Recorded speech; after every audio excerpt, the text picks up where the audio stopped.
হানসুহির বিয়ে আগামী মাসের মাঝামাঝিতে ঠিক করা হয়েছে। ততদিন জেনি আর লিমিনহোর পরীক্ষা শেষ হয়ে যাবে। জেনি আর লিমিনহোর সামনে পরীক্ষা বলে লেখাপড়া একটু বেশি করতে হচ্ছে। রোয়া ছেলে মেয়েকে পড়ানোতে ব্যস্ত। তে শুয়ে বসে আর টিভি দেখে দিন কাটায়। সন্ধ্যার পর তে টিভিতে প্রোগ্রাম দেখছিল। জিন তের পাশের সোফায় বসে শান্ত কণ্ঠে জিজ্ঞেস করলেন, তোর ভাইয়ের সাথে কি আজকে কথা হয়েছে? কোন ভাই?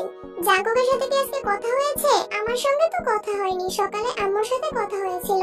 জিন কিছুটা গম্ভীর কণ্ঠে বললেন, তোরা ভাই বোনেরা এমন কেন? আমার ভাইয়েরা বিয়ের এত বছর পরেও প্রতিদিন কেউ না কেউ ফোন দিয়ে আমার খোঁজ খবর নেয়। আর তোরা এখনই কথাবার্তা বলিস না। তোদের বিয়ে দিলে শ্বশুর বাড়ি থেকে তো জীবনেও ভাইদের খবর নিবি না। বিয়ের কথা শুনে তোর মন খারাপ হয়ে গেছে। বাবা মা, বড় আম্মু, কাকিয়া, ভাই বোনদের ছেড়ে যেতে হবে ভেবেই এত বছরের বিয়ের কথা শুনলে তোর রাগ উঠে যেত। এখন সবার সঙ্গে আরো একজন ওতপ্রোতভাবে জড়িয়ে আছে। জাঙ্কুক ভাইয়ের প্রতি তার অসীম ভালোবাসার পরিণাম কি হবে?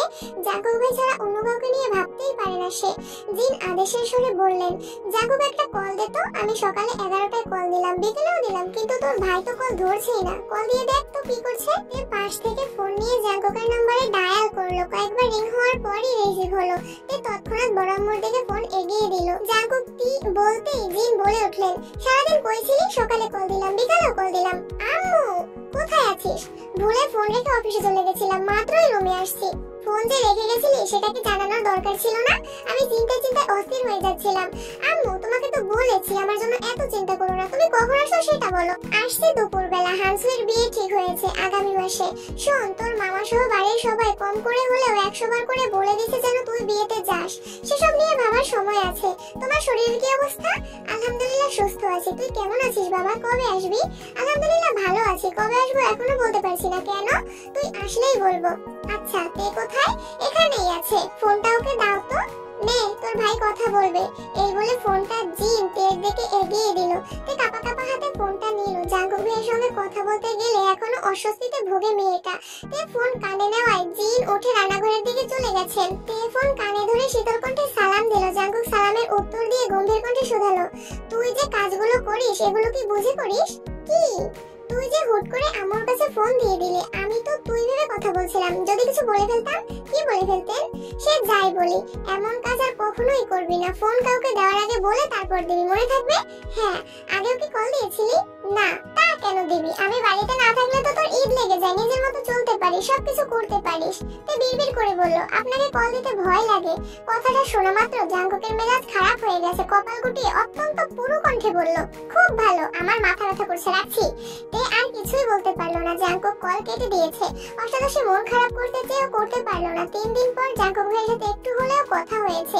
এতেই মনটা হালকা হয়ে গেছে। তবে জাঙ্কুক ভাইয়ের মাথা ব্যথা শুনে চিন্তাও লাগছে। খাওয়া দাওয়া শেষ করে রাতে শুয়ে শুয়ে ভাবছে জাঙ্কুক ভাইকে কল দিবে কিনা। ভাবতে ভাবতে ডায়াল করলো জাঙ্কুকের নম্বরে। অষ্টাদশীর বুকে ধুকপুকানি শুরু হয়ে গেছে। বারবার মনে হচ্ছে শ্বাস আটকে আসছে। শোয়া থেকে উঠে বসেছে। জাঙ্কুক ফোন রিসিভ করেই বলল, সরি। কেন? সন্ধ্যার আচরণের জন্য। তের অক্ষিযুগল কোটর ছেড়ে বেরিয়ে আসতে চাইছে। জাঙ্কুক ভাই তাকে সরি বলছে? এটাও কি সম্ভব? আপনার মাথা ব্যথা কি কমেছে? যদি বলে কমেছে তাহলে কি কথা বলবি? বলবো। তার মানে কথা বলতে ফোন দিছিস? না। তাহলে ফোন দিছিস কেন? জানি না।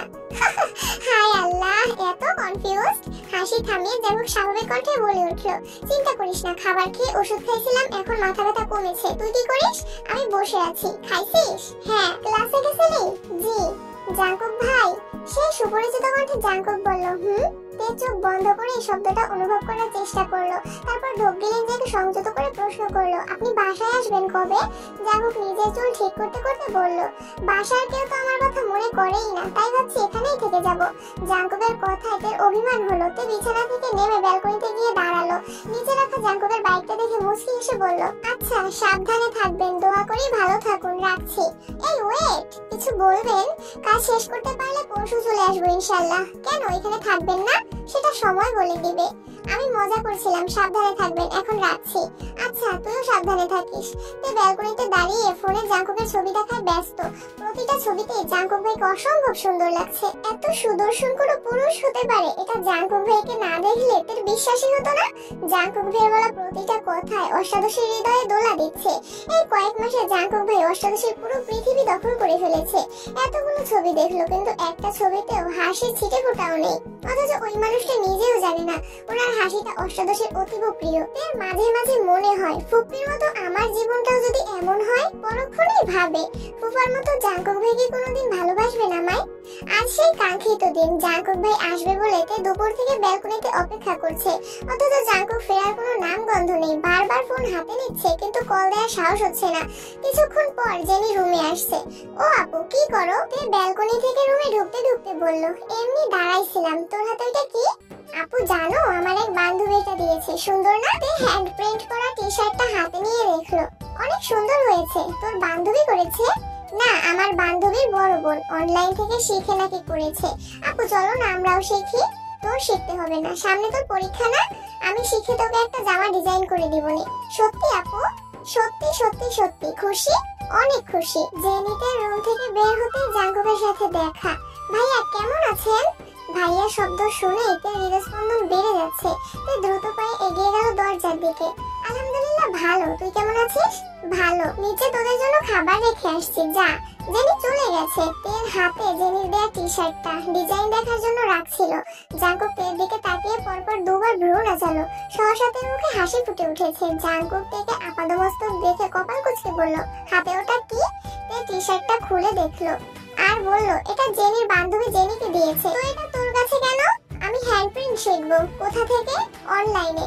কথাটা শুনে জাঙ্কুক স্বস্তির নিঃশ্বাস ফেললো। মৃদু হেসে উত্তর দিল, আচ্ছা শিখিস, যা যা লাগে বলিস আমায়, এনে দিবনে। পকেট থেকে দুইটা কিটক্যাট চকলেট বের করে তেকে দিয়ে নিজের রুমে চলে গেছে।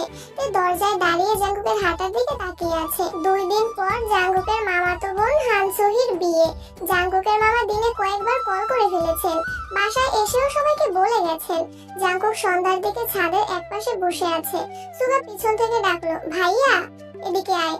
সুগা জাঙ্কুকের কাছে আস্তে আস্তে ভারী কণ্ঠে বলল, আগে থেকেই বলা ছিল এখন থেকে তোমার বউ তুমি সামলাবে। নিজের বউ নিজে নিয়ে যাও বিয়েতে, আমায় যেতে বলো না।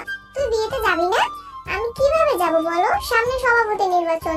এই অবস্থায় আমার পক্ষে 3-4 দিনের জন্য বিয়েতে যাওয়া অসম্ভব। তুমি যাও, সমস্যা নেই, আমি বিয়ের দিন যাব। আমার তো যেতে সমস্যা ছিল না, কিন্তু কি ভাইয়া? লিসার জন্য একটু টেনশন হচ্ছে। গত 2 বছর যাবত মেয়েটা আমায় অতিরিক্ত জ্বালাচ্ছে। দিনে রাতে শুধু মেসেজ আর কল দেয়। সব ঝামেলার মূলে আমার বাসার মানুষ। লিসা ফোন কিনছে ভালো কথা, আমার নাম্বারটা কেন দিতে হবে? প্রথমবার ভালোভাবে কথা বলছি, সম্পর্কে মামাতো বোন, আমিও ওইভাবেই কথা বলছি। এরপর থেকে প্রায়ই কল দেয়। কয়েকবার নরমালি কল রিসিভ করেছি। আমি মামামের সাথে কথা বলি আর ওই মেয়ে দেখি কেমন করে তাকাই থাকে। যখন তখন ফোন দেয়, কি উল্টাপাল্টা কথা বলে। ধমক দিলে মামা বা মামির হাতে ফোন ধরিয়ে দেয়। মামা মামিকে তো কিছু বলতে পারি না। না পারছিলাম নম্বর ব্লক করতে, না পারছিলাম ভালোভাবে কথা বলতে। এখন তো বিয়ের জন্য ওই বাড়িতে যেতে হবে। ওই মেয়ের আচরণ দেখে তোর বোন না আবার হাইপার হয়ে যায়, এই চিন্তায় ভালো লাগছে না। এত কাহিনী তো আমায় বলোনি। অসহ্যকর বিষয় নিয়ে আলোচনা করতেও আমার অসহ্য লাগে। ভাইয়া ভেবো না তোমার হাতে একটা থাপ্পড় খাইলেই সব ঠিক হয়ে যাবে। বাসায় যেদিন আসছিল ওই দিনই থাপ্পড় দিতে ইচ্ছে হচ্ছিল। তোর বোন ব্যতীত আমি স্বইচ্ছে কোনো মেয়েকে ছুতে চাই না বলে ওই মেয়ে এখনো আমার থাপ্পড় খায়নি। এখন কি করবা? যদি লিসার কারণে তোর চোখ থেকে এক ফোঁটাও পানি পড়ে, লিসার খবর আছে, আমি ভুলে যাবো সে আমার বোন হয়। ভাইয়া তোমার রাগটা কন্ট্রোলে রাখো প্লিজ। বনুরে লিসা থেকে দূরে দূরে রাখো, আর পারলে বনুরে একটু সময় দিও। পরদিন জাঙ্কুক সিঁড়ির পাশে দাঁড়িয়ে আছে। জিন সোফায় এসে বসলেন। জাঙ্কুকের দিকে তাকিয়ে বললেন, তোর সাথে কথা আছে। আম্মু তুমি যে বিষয় নিয়ে কথা বলতে যাচ্ছ সেই বিষয়ে আমি কথা বলতে চাই না বলেই রাজশাহী থেকে ফেরার পর থেকে তোমার সাথে দূরত্ব রেখে চলেছি। কথা বলতে চাই না বললেই কি সবকিছু এড়িয়ে যেতে পারবি? তোর কি বিয়ের বয়স হয়নি? বিয়ে কি করবি না? বিয়ে করার সময় হলে নিজেই তোমাদের বলবো। আমি আমার ছেলের এই রূপ দেখবো বলে ছেলেকে বিদেশ পাঠাইনি। তোকে এত মন মরা দেখতে আমার ভালো লাগে না। আমি চাই তুই বিয়ে কর। রোজ মেয়েটাকে আমার খুব ভালো লাগছিল। এতদিন তুই টিউটর ছিল, এখন তো আর সে আমাদের বাসায় পড়ায় না। মেয়েটার খোঁজ নিতে তো সমস্যা নেই। জাঙ্কুক নিশ্চুপ তে হা হয়ে তাকিয়ে আছে বড় আম্মুর মুখের পানে। তের চোখে মুখে দুশ্চিন্তার ছাপ। কিভাবে বলবে রোজাপুর যে বিয়ে হয়ে গেছে, তাও আবার বোগাম ভাইয়ার সঙ্গে। তে সহসা জাঙ্কুকের মুখের পানে তাকালো। জিন তের দিকে তাকিয়ে বললেন, তোর কাছে রোজার নাম্বার আছে না? রোজাপুর? ওর কাছে নাম্বার থাকবে কোথা থেকে? তুমি কি শুরু করেছো আম্মু? মেয়েটা পড়াতে আসছিল, পড়াইছে, আলহামদুলিল্লাহ চান্স পাইছে। মেয়েটাকে দাওয়াত দিয়ে খাওয়াতে চাইছো, গিফট দিতে চাইছো, সব ইচ্ছেই পূরণ করা হলো, এরপরও এই বিষয় নিয়ে কথা কেন ওঠে? আহম্মকের মতো জাঙ্কুকের দিকে চেয়ে আছে। বলে দিলেই হয় রোজাপুর বিয়ে হয়ে গেছে। জাঙ্কুক প্রিয়ের দিকে চোখ রাঙিয়ে ইশারা করলো যাতে কিছু না বলে। জাঙ্কুক দীর্ঘশ্বাস ছেড়ে পুনরায় বলল, সামনে হানসুহি আপুর বিয়ে, তুমি বরং সেদিকে মনোযোগ দাও। আর বিয়ে বাড়িতে গিয়ে কোনোভাবে আমার বিয়ের কথা তুললে আমি কিন্তু সঙ্গে সঙ্গে বিয়ে বাড়ি থেকে চলে আসবো, কথাটা মাথায় রেখো। মেইন গেট থেকে ভেতরে 2 কদম এগিয়ে কিম নামজুন উচ্চস্বরে বললেন, হয়েছেটা কি? মা ছেলের মধ্যে কি নিয়ে মনোমালিন্য চলছে? আব্বুকে কিছু বলবা না কিন্তু। কিছু না। জাঙ্কুক চলে গেছে। বড় আব্বুকে দেখে তেও টিভি বন্ধ করে চলে যাচ্ছে। কিম নামজুন সোফায় বসতে বসতে জিনকে শোধালেন, কি হয়েছে? জিন মনমরা হয়ে উত্তর দিলেন, কি আর হবে, বিয়ের কথা বলছিলাম এজন্য রাগারাগি করছে। তুমি ছেলেরে আর কিছু বইলো না, মাথাটা একটু ঠান্ডা হোক, আমিই কথা বলবো। ঠিক আছে। আজ হানসুহির গায়ে হলুদ। জিন আর কিম নামজুন গতকালই বিয়ে বাড়িতে চলে গেছেন। জিন হানসুহিদের বড় ভক্তি, তাই ওনার দায়িত্বও একটু বেশি। আরো আগেই যাওয়ার কথা ছিল, কিন্তু অসুস্থতার কারণে কিম নামজুন স্ত্রীকে একা ছাড়তে রাজি নন। ডাক্তার দেখিয়ে গতকাল উনি নিজেই নিয়ে গেছেন। সুগা ব্যতীত বাকিরা আজ বিয়ে বাড়িতে যাবে। আগে থেকেই বলা, জাঙ্কুক বেখুইনের গাড়ি নিয়ে যাবে। মামনি, কাকিয়া, তে, জেনি আর লিমিনহোকে নিয়ে যাওয়ার দায়িত্ব জাঙ্কুকের। আর বেখুইন অফিস করে বিকেলের দিকে রওনা দিবেন। সকাল থেকে ইয়োনো জাঙ্কুককে কলের পর কল দিয়েই যাচ্ছে, যেন যত তাড়াতাড়ি সম্ভব বিয়ে বাড়িতে উপস্থিত হয়। সকালে নাস্তা করে বেখুইন আর সোবিন অফিসের উদ্দেশ্যে বেরিয়ে পড়েছেন। বাকিরা রেডি হচ্ছে। গায়ে হলুদের পাঞ্জাবি, শাড়ি নেওয়ার দায়িত্ব ছিল জাঙ্কুকের। নিজের কিছু জামা কাপড় সহ সব ব্যাগ গাড়ির ডিকিতে রাখতে গিয়ে হঠাৎ কিছু একটা মনে করে বাড়ির ভিতরে ঢুকছে জাঙ্কুক।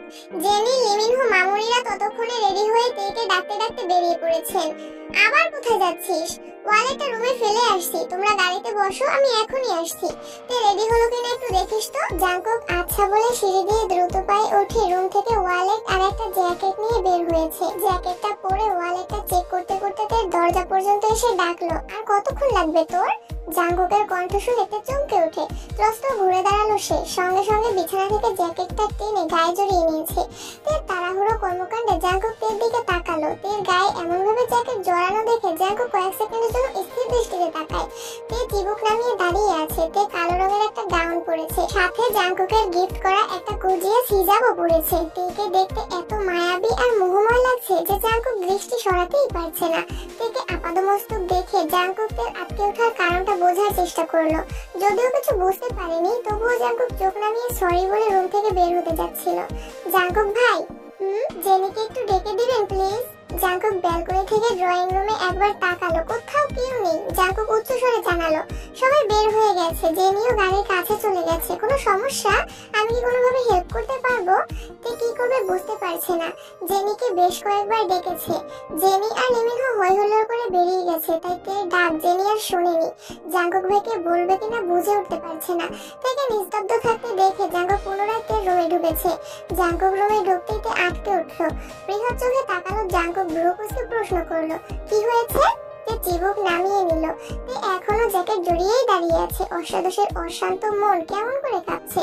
কথা আটকে আসছে। মাথা নিচু করে অনেক কষ্টে বলল, জামার চেনটা লাগাতে পারছি না। জাঙ্কুক স্বাভাবিক ভঙ্গিতে তার কাছে এগিয়ে এলো। জাঙ্কুকের আগানোতে অষ্টাদশের হৃদস্পন্দনের মাত্রা বাড়তে শুরু করেছে। জাঙ্কুক তার কাছাকাছি দাঁড়িয়ে শান্ত কণ্ঠে বলল, ওইদিকে ঘোর। তে না চাইতেও জাঙ্কুকের দিকে পিঠ করে দাঁড়ালো। জ্যাকেটটা ধরে রাখার শক্তিটুকুও পাচ্ছে না। জাঙ্কুক জ্যাকেটে হাত দিতে তে জ্যাকেট ছেড়ে দিয়েছে। পরে যেতে নিলে জাঙ্কুক তাড়াতাড়ি জ্যাকেটটা ধরে বিছানার উপরে রাখলো। হিজাব দিয়ে সম্পূর্ণ পিঠ ঘোরা। জাঙ্কুক অতি সন্তপূর্ণে পিঠ থেকে হিজাবটা সরায়। সহসা অষ্টাদশের উজ্জ্বল বর্ণের পিঠ উন্মুক্ত হয়। না চাইতেও জাঙ্কুকের নজর পড়ে সেই অচ্ছদ পৃষ্ঠে, যেখানে পাশাপাশি দুইটা কৃষ্ণবর্ণের বিউটি স্পট ঝলমল করছে। জাঙ্কুক ঢোক গিলে দৃষ্টি সরিয়ে নিল। জাঙ্কুকের বক্ষপিঞ্জরে আবদ্ধ হৃৎপিণ্ডটা দিক বিদিক ছুটছে, যেন পাঁজরের হাড় ভেঙে বেরিয়ে আসবে এখনই। জাঙ্কুকের সর্বাঙ্গ ঘামতে শুরু করেছে। জাঙ্কুকের হাত কাঁপছে। অন্যদিকে তাকিয়ে কাঁপা কাঁপা হাতে জিপারের স্লাইডারে ছুটে গেলে উষ্ণ হস্তের 3 আঙ্গুল তের উন্মুক্ত পিঠে স্পর্শ করে। জাঙ্কুক আর তে দুজনের গাত্র এবার একসঙ্গে কম্পিত হলো। জাঙ্কুকের স্পর্শে অষ্টাদশের অঙ্গে অব্যক্ত শিহরণ যাচ্ছে। দেহের প্রতিটা শিরা উপশিরায় তুফান শুরু হয়ে গেছে। কয়েক সেকেন্ডের ব্যবধানে শরীরের প্রতিটা লোম দাঁড়িয়ে পড়েছে। তে চোখ বন্ধ করে দাঁড়িয়ে আছে, তবে তার তার দাঁড়িয়ে থাকার শক্তি ক্রমশ কমে আসছে।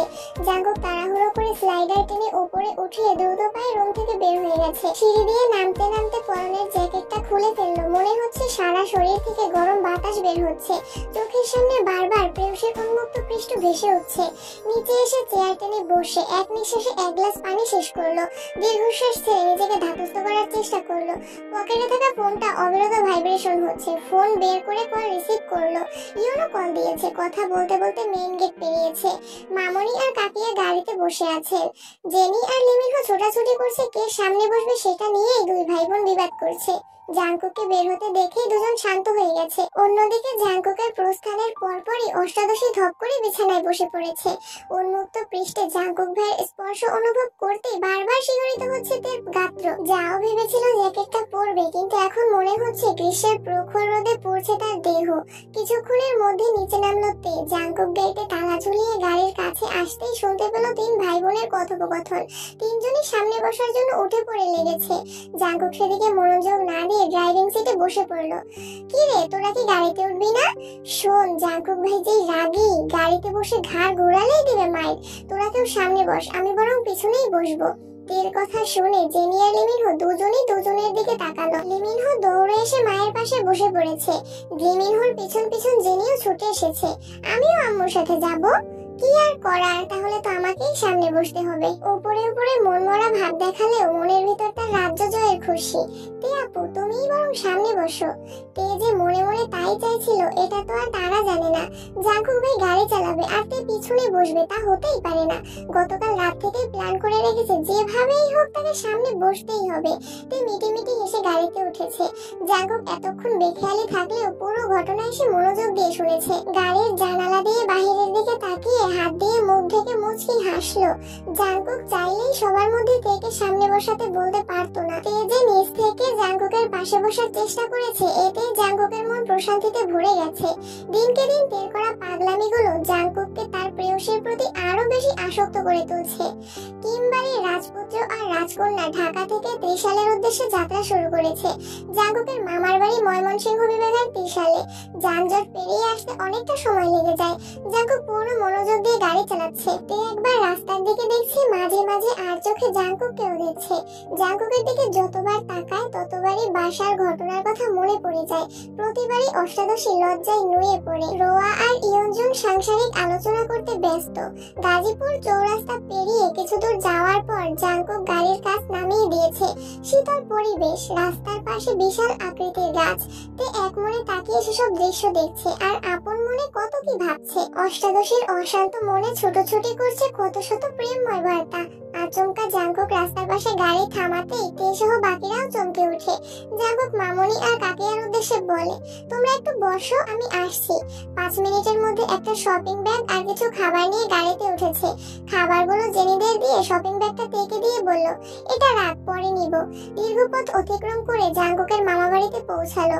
3 মামার বাড়ির পাশাপাশি বড় মামার বাড়ির দোতলা বিল্ডিং। বিয়ে বাড়ির গেট অনেক দূর থেকে সবার চোখে পড়েছে। গেটের কাছে অনেকেই অপেক্ষা করছে। জেনিদের নামতে দেখে বরণডালা নিয়ে লিসা ঘর থেকে বেরিয়ে আসছে।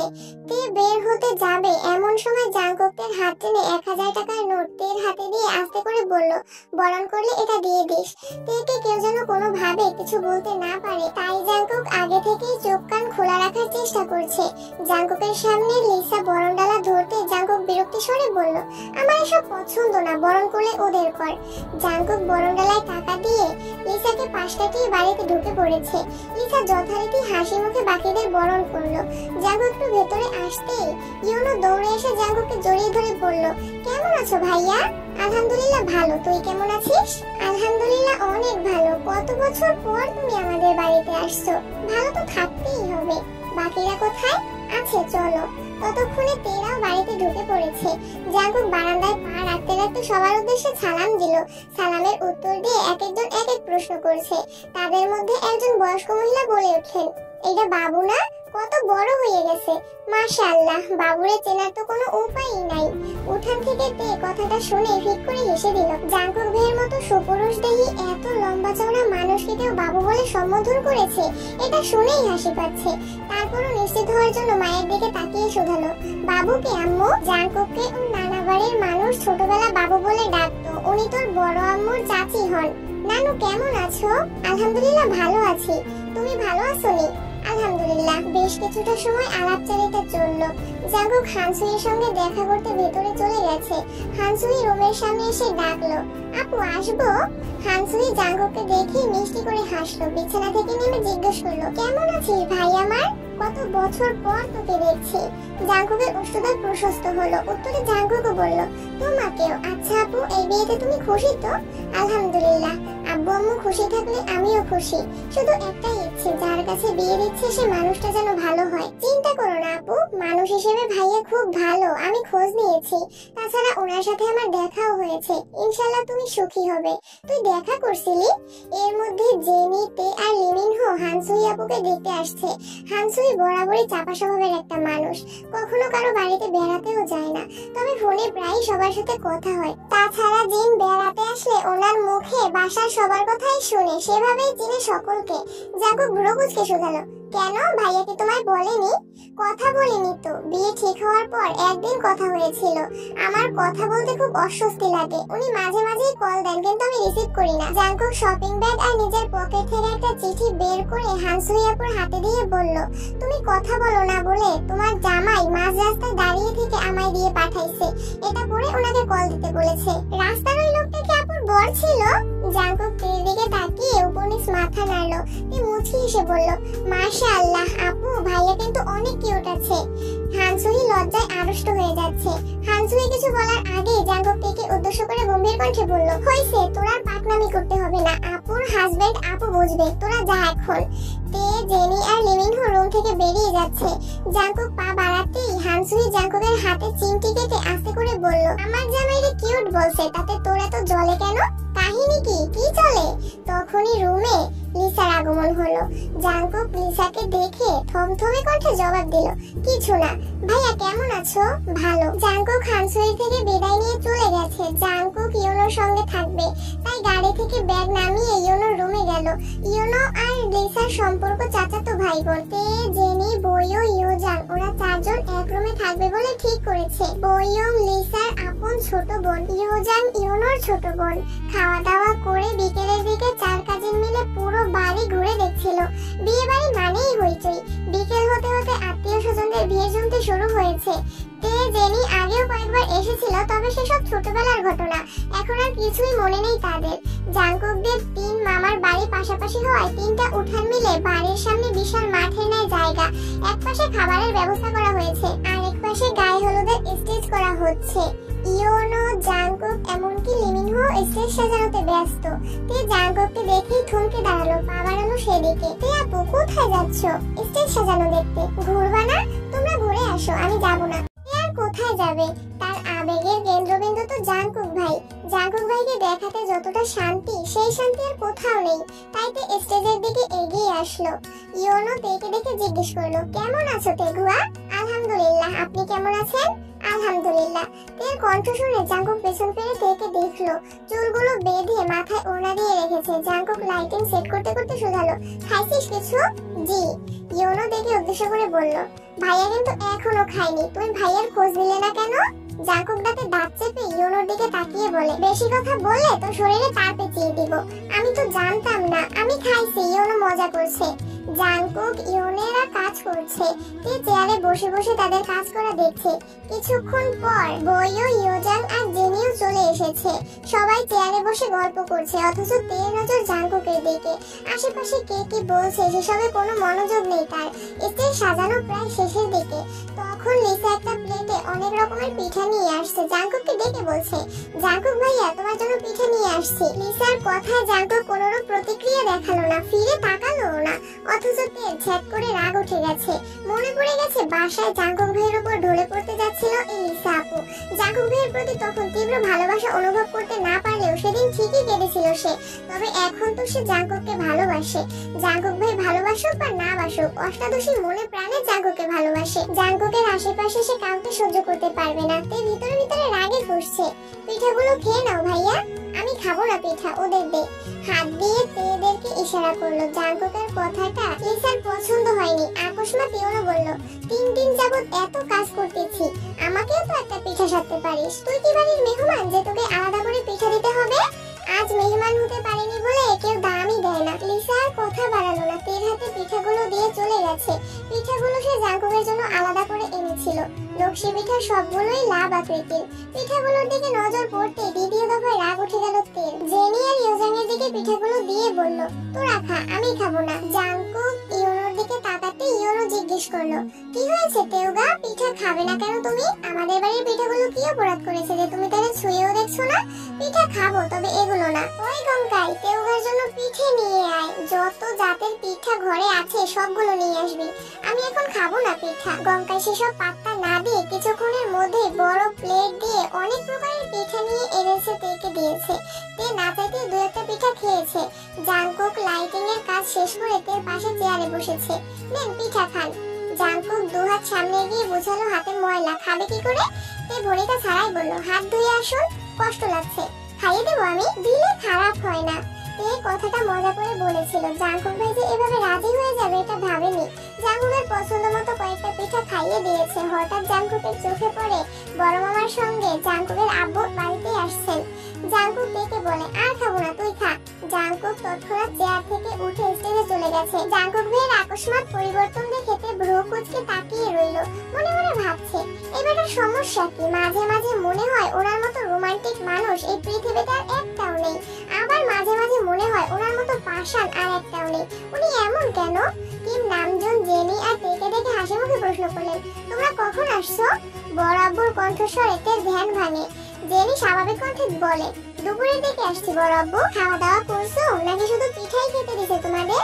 আমরা এসেই ভাত খেয়েছি, এখন আবার পিঠা খাচ্ছি। বাড়িটাকে নিজের বাড়ি মনে করবে, যা ইচ্ছে হবে নিজের হাতে নিয়ে খাবে, সেটা গাছের কোনো ফলই হোক অথবা ঘরের কোনো খাবার। আচ্ছা বড় মামা, হঠাৎ করে বাড়ির পরিবেশ বদলে গেছে। হই হুল্লোড় যেন 3 গুণ বেড়ে গেছে। হানসুহির শ্বশুর বাড়ি থেকে বেশ কয়েকজন গায়ে হলুদের শাড়ি, মেহেদি আর কি কি নিয়ে আসতেছে। জাঙ্কুক আগন্তুকদের কয়েক মুহূর্ত পর্যবেক্ষণ করলো। 4-5টা অল্প বয়স্ক মেয়ে, সাথে 5-7টা ছেলে। লিসা গেটের সামনে গিয়ে তাদের বরণ করছে। ইয়োজাং আর বইয়ংও গেটের কাছে চলে গেছে।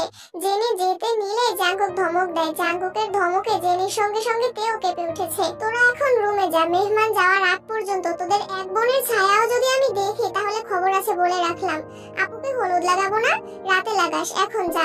তে আর জেনি দুজনই মাথা নিচু করে একে অপরকে অভিযোগ জানাতে জানাতে রুমে চলে গেছে। এতদিন সুগা ভাইয়া এমন করেছে, জেনি আর তে দুজনকেই অতিরিক্ত শাসনে রেখেছে। এবার সুগা আসেনি তাই ভেবেছিল একটু আনন্দ করবে। সে আনন্দে জাঙ্কুক ভাই পানি ঢেলে দিল। সন্ধ্যার পরপরই মেহমান চলে গেছে। হানসুহি আপু তে আর জেনিকে খুঁজে না পেয়ে বইয়ংকে দিয়ে ডেকে পাঠিয়েছে। হানসুহি আপুর 4 জন বান্ধবী এসেছে। লিসা আপুরও 2-3টা বান্ধবী এসেছে। এছাড়াও খালাতো মামাতো বোনেরা তো আছেই। সন্ধ্যার পর থেকে বাড়িতে শাড়ি পরার ধুম পড়েছে। জেনি আর তে বিছানার একপাশে বসে সবার সাজগোজ দেখছে। হানসুহি আপু বারবার দুজনকে শাড়ি পরতে বলছে। জেনি শাড়ি দুজনকে সহ্য করতে পারে না, কিন্তু সবার শাড়ি পরা দেখে তের খুব ইচ্ছে করছে শাড়ি পরতে। তবে আজ পর্যন্ত কখনো শাড়ি পরেনি সে, তাই শাড়ি সামলাতে পারবে না ভেবে ভয় পাচ্ছে। হানসুহি আপুর এক বান্ধবীকে দেখে হঠাৎ তের জেহবের গার্লফ্রেন্ডের কথা মনে পড়ে গেল। রোজাপুর বিয়েতে কত সুন্দর করে সেজে আসছিল। জেহব ভাইয়ার গার্লফ্রেন্ডকে দেখে সেদিন তেরও শাড়ি পরতে ইচ্ছে হয়েছিল, তবে আজ আর সাহস পাচ্ছে না। আচমকা হানসুহি আপু তের দিকে তাকিয়ে জোর গলায় বললেন, তে তুমি কিন্তু শাড়ি পরবে, একদম না শুনবো না, পরবে মানে পরবে। আপু আমি তো কখনো শাড়ি পরিনি, তোমার যেভাবে সুবিধা হবে সেভাবেই পরানো হবে, তুমি চিন্তা করো না। জেনির এসব শাড়ি পরা দেখতে দেখতে আর ভালো লাগছে না। তে শাড়ি পরবে শুনে মন খারাপ করে রুম থেকে বেরিয়ে গেছে। তেও রেডি হতে ওয়াশরুমে গেছে। হানসুহি আপু মিটি মিটি হাসছে। হানসুহি আপুর বেস্ট ফ্রেন্ড জিজ্ঞাসা চোখে চেয়ে প্রশ্ন করলো, কি রে হাসছিস কেন? হানসুহি আশেপাশে দেখে বান্ধবীর কানের কাছে বিড়বিড় করে বলল, জাঙ্কুকের কথা বলছিলাম না তোকে, ওর চাচাতো বোন তে। আমি শিওর জাঙ্কুক তেকে পছন্দ করে, কিন্তু কিছু বলতে পারছি না। তেকে শাড়ি পরাচ্ছি যাতে জাঙ্কুকের রিয়াকশনটা বুঝতে পারি, বুঝলি? হানসুহির শ্বশুরবাড়ির লোকজন চলে গেছে অনেকক্ষণ হলো, তবুও জেনি আর তের পাত্তা নেই। জাঙ্কুক লিমিনহোকে দিয়ে ডেকে পাঠিয়েছে, অথচ তে আর জেনি এখনো নামছে না। হঠাৎ জাঙ্কুকের মনে হলো তের জন্য সে আলাদা করে গায়ে হলুদের ড্রেস নিয়ে আসছিল, যেটা জাঙ্কুকের ব্যাগেই আছে। জাঙ্কুক ইয়োনোদের ঘরে গিয়ে ড্রেসটা বের করে দেখছে। গায়ে হলুদ উপলক্ষে সবার জন্য রানী গোলাপি রঙের শাড়ি, পাঞ্জাবি আনা হয়েছে। তার পছন্দ করার দায়িত্ব জাঙ্কুকের ছিল, তাই হলুদ রং বাদ দিয়ে অন্য রঙকেই প্রাধান্য দিয়েছে। গেছে সে। শাড়ি পাঞ্জাবি কেনার দিনই তের জন্য একটা ড্রেস কিনে নিয়েছিল, কিন্তু বাসায় আসার পর সেই জামা দেখে মন ভরছিল না। তাই গতকাল রাতে মার্কেটে গিয়ে অনেক খুঁজে তের জন্য পছন্দ মতো রানী গোলাপি রঙের একটা ড্রেস নিয়ে আসছে। ড্রেসটা পরলে তার স্পারোকে অনেক ভালো লাগবে সেটাই ভাবছে। কিছু একটা ভেবেই নিজের মাথায় ধাক্কা মেরে আনমনে হেসে ফেললো। ড্রেসটা শপিং এ ভরে লিসাদের ঘরের সামনে উঠান পর্যন্ত আসতেই জিন ডাকলেন, এসে থেকে কোথায় ঘুরে বেড়াচ্ছিস? ভাবি বললো আসার পর নাকি অল্প ভাত খাইছিলি, তোর কি খিদে পায় না? পিঠা দেবো তোকে নাকি ভাত খাবি? এখন কিছু খাবো না আম্মু, বিকেলে পিঠা খাইছি, ক্ষুধা লাগলে খাবো রে, তুমি টেনশন করো না। জাঙ্কুক মায়ের সাথে কথা বলে যেই না ঘরে ঢুকতে যাবে তখনই সামনে লিসা হাজির হলো। জাঙ্কুকের কণ্ঠ শুনে নিজের রুম থেকে বেরিয়ে আসছে। লিসা উত্তেজিত কণ্ঠে শুধালো, ভাইয়া তোমার কি কিছু লাগবে? আমায় বলো, আমি এনে দিচ্ছি। জাঙ্কুকের হাতে শপিং ব্যাগ দেখে পুনরায় প্রশ্ন করলো, শপিং ব্যাগে কি? সে যাই থাকুক, তোর ভাবতে হবে না, আর আমার কিছু লাগলে আমি নিজেই নিতে পারবো, তুই নিজে চরকায় তেল দে। জাঙ্কুকের রাগান্বিত কণ্ঠ শুনে লিসা মাথা নিচু করে মনে মনে বলল, আমারই তো ভাবতে হবে, আমি যে তোমাকে ভালো। রাস্তা থেকে সরে দাঁড়া। লিসা তড়িঘড়ি করে সরে দাঁড়ালো। জাঙ্কুককে যেতে দেখে লিসাও নিজের রুমে সাজতে চলে গেছে। জাঙ্কুক বারান্দা পেরিয়ে দোতলায় যাওয়ার জন্য কয়েক সিঁড়ি উঠতেই আচমকা আলতারাঙা একটা পা চোখে পড়লো। পায়ের মালিক দোতলা থেকে নামছিল, সিঁড়িতে এক পা রেখে যেন থমকে দাঁড়িয়েছে। জাঙ্কুক স্বাভাবিকভাবে চোখ তুলে তাকাতেই আশ্চর্য বনে গেল। চোখ পড়ে এক মায়াবিনীর দিকে, সহসা মুগ্ধ আঁখিতে তাকায়। সেই মায়াবিনী যেন মায়ার জাল বিছিয়ে রেখেছে। জাঙ্কুকের মতো হাজারো সুপুরুষ যুবক তার এই রূপে ঝলসে যাবে। বাঙালি স্টাইলে রানী গোলাপি রঙের শাড়ি পরিহিতা মায়াবিনীর কোমর ছাড়ানো চুলগুলো অতিশয় ধীর গতিতে উড়ছে। মুখে হালকা মেকআপ, চোখে আইলাইনার সঙ্গে গাঢ় করে কাজল লাগানো, ঠোঁটে লাল টকটকে লিপস্টিক, গলায় হালকা গহনা, তার সঙ্গে কোমরের বিছা। জাঙ্কুক কিংকর্তব্য বিমূঢ় বিস্ময় চোখে মায়াবিনীর আপাতমস্তক দেখলো। বাকরুদ্ধ দৃষ্টিতে চেয়ে আছে সেই আঁখি জোড়ায়। মায়াবিনীর দিকে তাকিয়ে উপরে সিঁড়িতে পা রাখতে গিয়ে হোঁচট খেয়ে পড়তে নিলে সঙ্গে সঙ্গে হ্যান্ডরেলে ধরে কোনো রকমে নিজেকে সামলালো। জাঙ্কুককে হোঁচট খেতে দেখে মায়াবিনী কয়েক সিঁড়ি নেমে আতঙ্কিত কণ্ঠে শুধালো, কি হয়েছে আপনার? মায়াবিনীকে কাছে আসতে দেখে জাঙ্কুক তৎক্ষণাৎ 2-3টা সিঁড়ি নিচে নেমে নিঃশব্দ কণ্ঠে বিড়বিড় করে কি যেন বলল। মায়াবিনী শুধু শেষে বলা উফটাই শুনতে পেরেছে। মায়াবিনী চিন্তিত স্বরে শুধালো, আপনি কি ঠিক আছেন? জাঙ্কুক উত্তর না দিয়ে উল্টো প্রশ্ন ছুড়ে দিল, তুই কি ঠিক থাকতে দেখছিস? জাঙ্কুকের প্রশ্ন শুনে মায়াবিনী অপলক দৃষ্টিতে তাকালো। চোখে মুখে উজ্জ্বলতা ফুটে উঠেছে। উত্তেজিত কণ্ঠে প্রশ্ন করলো, শাড়িতে কেমন লাগছে আমায়? জাঙ্কুক পুনরায় তাকালো। ক্লান্তহীন অমত্ত চেয়ে রইল কিছুটা সময়। তির্যক চোখে চেয়ে আছে, মুখে তার মিষ্টি হাসি। জাঙ্কুকের ঘোর যেন কিছুতেই কাটছে না, দৃষ্টি তার সরছেই না। মনে হচ্ছে মায়াবিনীকে দেখার ব্যাকুলতা এই জন্মে আর শেষ হবে না। মৃত্যু ব্যতীত মায়াবিনীর মায়ার জাল থেকে বের হতে পারবে না সে। পুনরায় প্রশ্ন করলো, কেমন লাগছে বলেন না? তের কথায় জাঙ্কুকের মনোযোগে বিঘ্ন ঘটে। আবেশিত কণ্ঠে বলল, মায়াবিনী। জাঙ্কুক ভাইয়ের মুখে মায়াবিনী শব্দ শুনে অষ্টাদশী লজ্জায় আড়ষ্ট হয়ে গেল। ব্লাশ দেওয়া কপল আরো বেশি রক্তিম বর্ণ ধারণ করেছে। ডিসেম্বরের তীব্র শীতেও অষ্টাদশীর নাকে ঘামে চিকচিক করছে। প্রিয় মানুষের মুখে নিজের প্রশংসা শুনে অষ্টাদশীর কলেবরে অন্যরকম শিহরণ জেগেছে। এতক্ষণ জাঙ্কুক ভাইয়ের দিকে তাকিয়ে থাকলেও এখন লজ্জার চোখ তুলে তাকাতে পারছে না। জাঙ্কুক গলা খাকারি দিয়ে বলল, হাতটা দেখি। জাঙ্কুক নিজের হাত বাড়ালো। তের ডান হাত একটু এগোতেই জাঙ্কুক তের হাত ধরে এক সিঁড়ি উপরে উঠে তের ডান হাতের কনিষ্ঠ আঙুল মুখের কাছে নিল। তের কনিষ্ঠ আঙুল ব্যতীত বাকি আঙুলগুলো স্থান পেল জাঙ্কুকের গালে। জাঙ্কুকের গালে থাকা খোঁচা খোঁচা দাড়ির স্পর্শ করতেই অষ্টাদশীর বুকের ভিতর উতাল পাতাল ঢেউ শুরু হয়ে গেছে। জাঙ্কুক তের কনিষ্ঠ আঙুলে আস্তে করে কামড় দিল। অমনি অষ্টাদশী কেঁপে উঠল। তের অস্বস্তি বুঝতে পেরে জাঙ্কুক হাত ছেড়ে কিছুটা দূরে দাঁড়ালো। জাঙ্কুক সবার সুলভ ভারী কণ্ঠেই বলল, আমার সুন্দর লাগছিল বলে তুই এতদিন নজর কাটিয়েছিস, আজ আমি কাটালাম। তে নিস্তব্ধ নিরেট দৃষ্টিতে তাকিয়ে আছে। জাঙ্কুক নিজেকে সামলে গম্ভীর কণ্ঠে বলল, মানুষ মারার প্ল্যানটা কার? মানে? তুই তো কোনোদিন শাড়ি পরিসনি, আজ হঠাৎ শাড়ি পরার কারণ কি? না মানে হানসুই আপু জোর করলো শাড়ি পরার জন্য। আপু আর আপুর বান্ধবী মিলে আমি সাজিয়ে দিয়েছে, তাই তো বলি। কি? কিছু না, পরেছিস ভালো কথা, কিন্তু তোর জন্য শাড়ি আনা হয়নি। এই যে তোর ড্রেস, শাড়িটা পাল্টে ড্রেসটা পরে নিচে আসবি।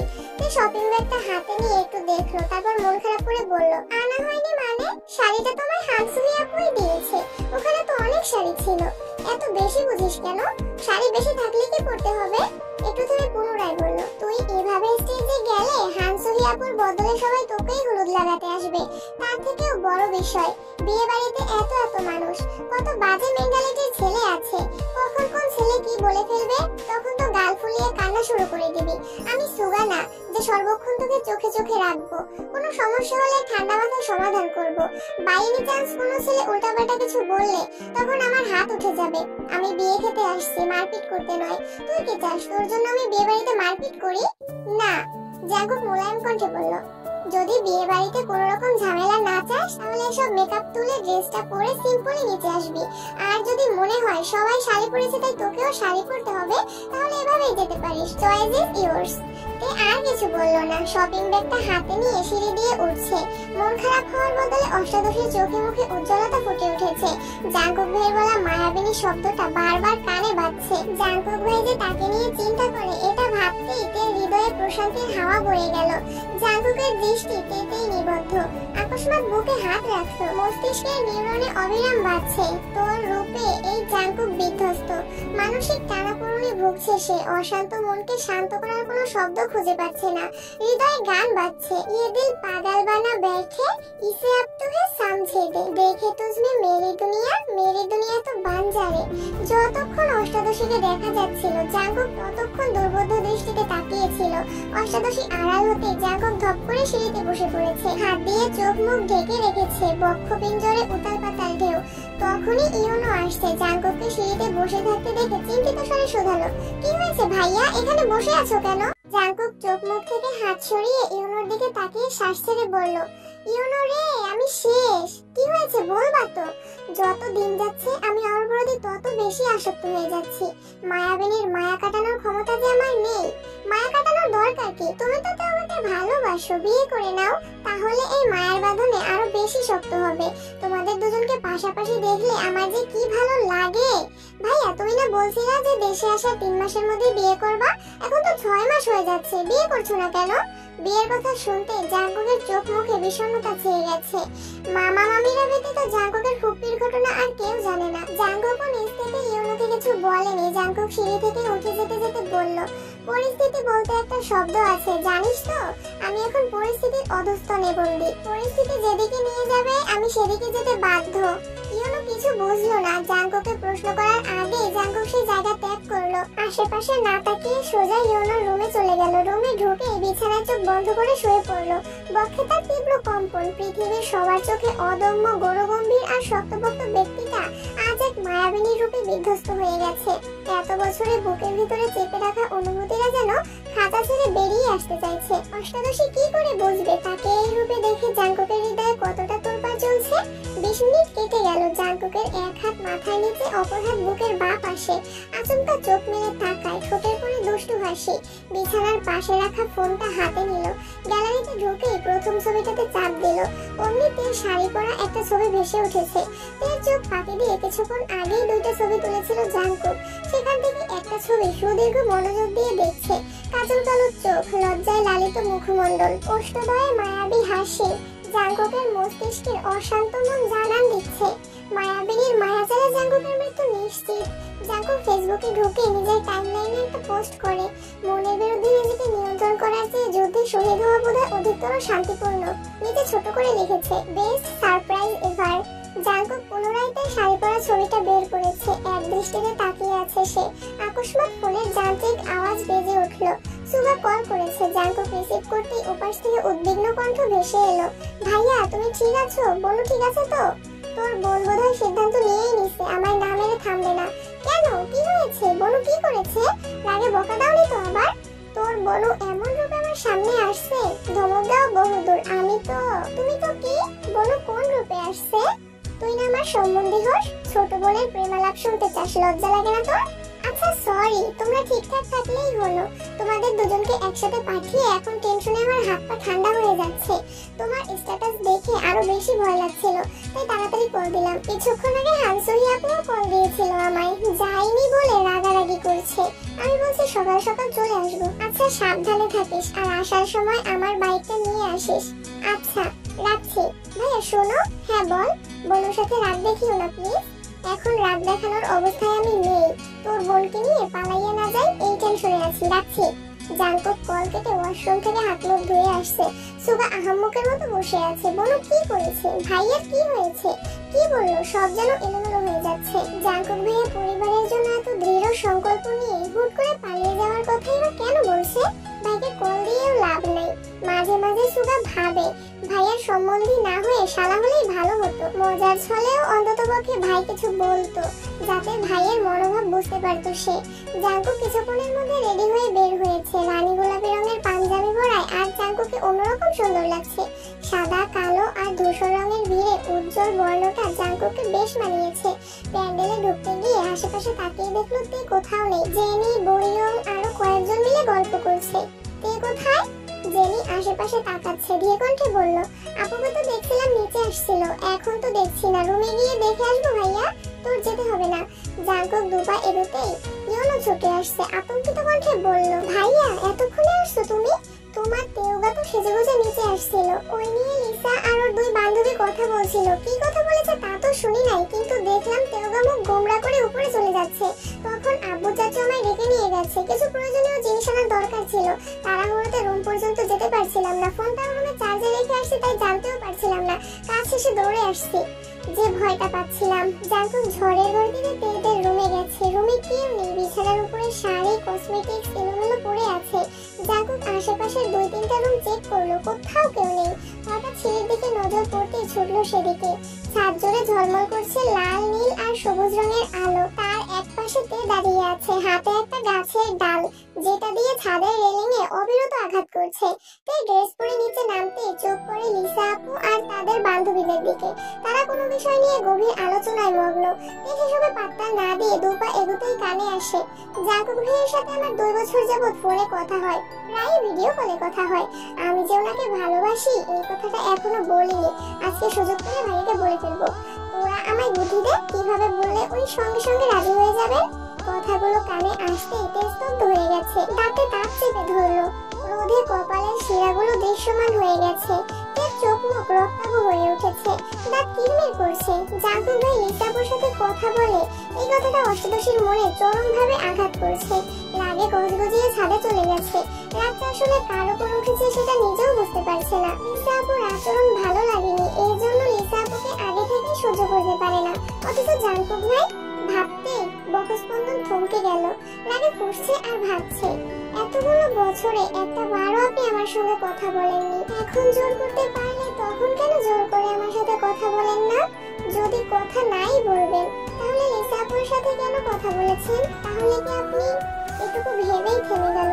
ক্রোধ যেন কমছেই না, বরং বাড়ছে। পাশে একটা গাছ থেকে একটা ডাল ভেঙে সেটা দিয়ে রেলিংয়ে আঘাত করে নিজের ক্রোধ কমানোর চেষ্টা করছে। জাঙ্কুক বিদ্যুৎ বেগে ছুটে এসে তার হাত চেপে ধরলো, হাত থেকে ডালটা নিয়ে ছুঁড়ে ফেললো। জাঙ্কুক সরুরেখে খেয়াল করলো অষ্টাদশীর চোখ মুখ। লাইটের আলোতে বারবার পরিবর্তন হচ্ছে চেহারার বর্ণ। তের চোখে মুখে তীব্র ক্ষিপ্রতা। জাঙ্কুকের উপস্থিতি বুঝতে পেরে রাগ যেন 3 গুণ বেড়ে গেছে। জাঙ্কুকের হাত থেকে নিজের হাত ছাড়ানোর চেষ্টা করছে।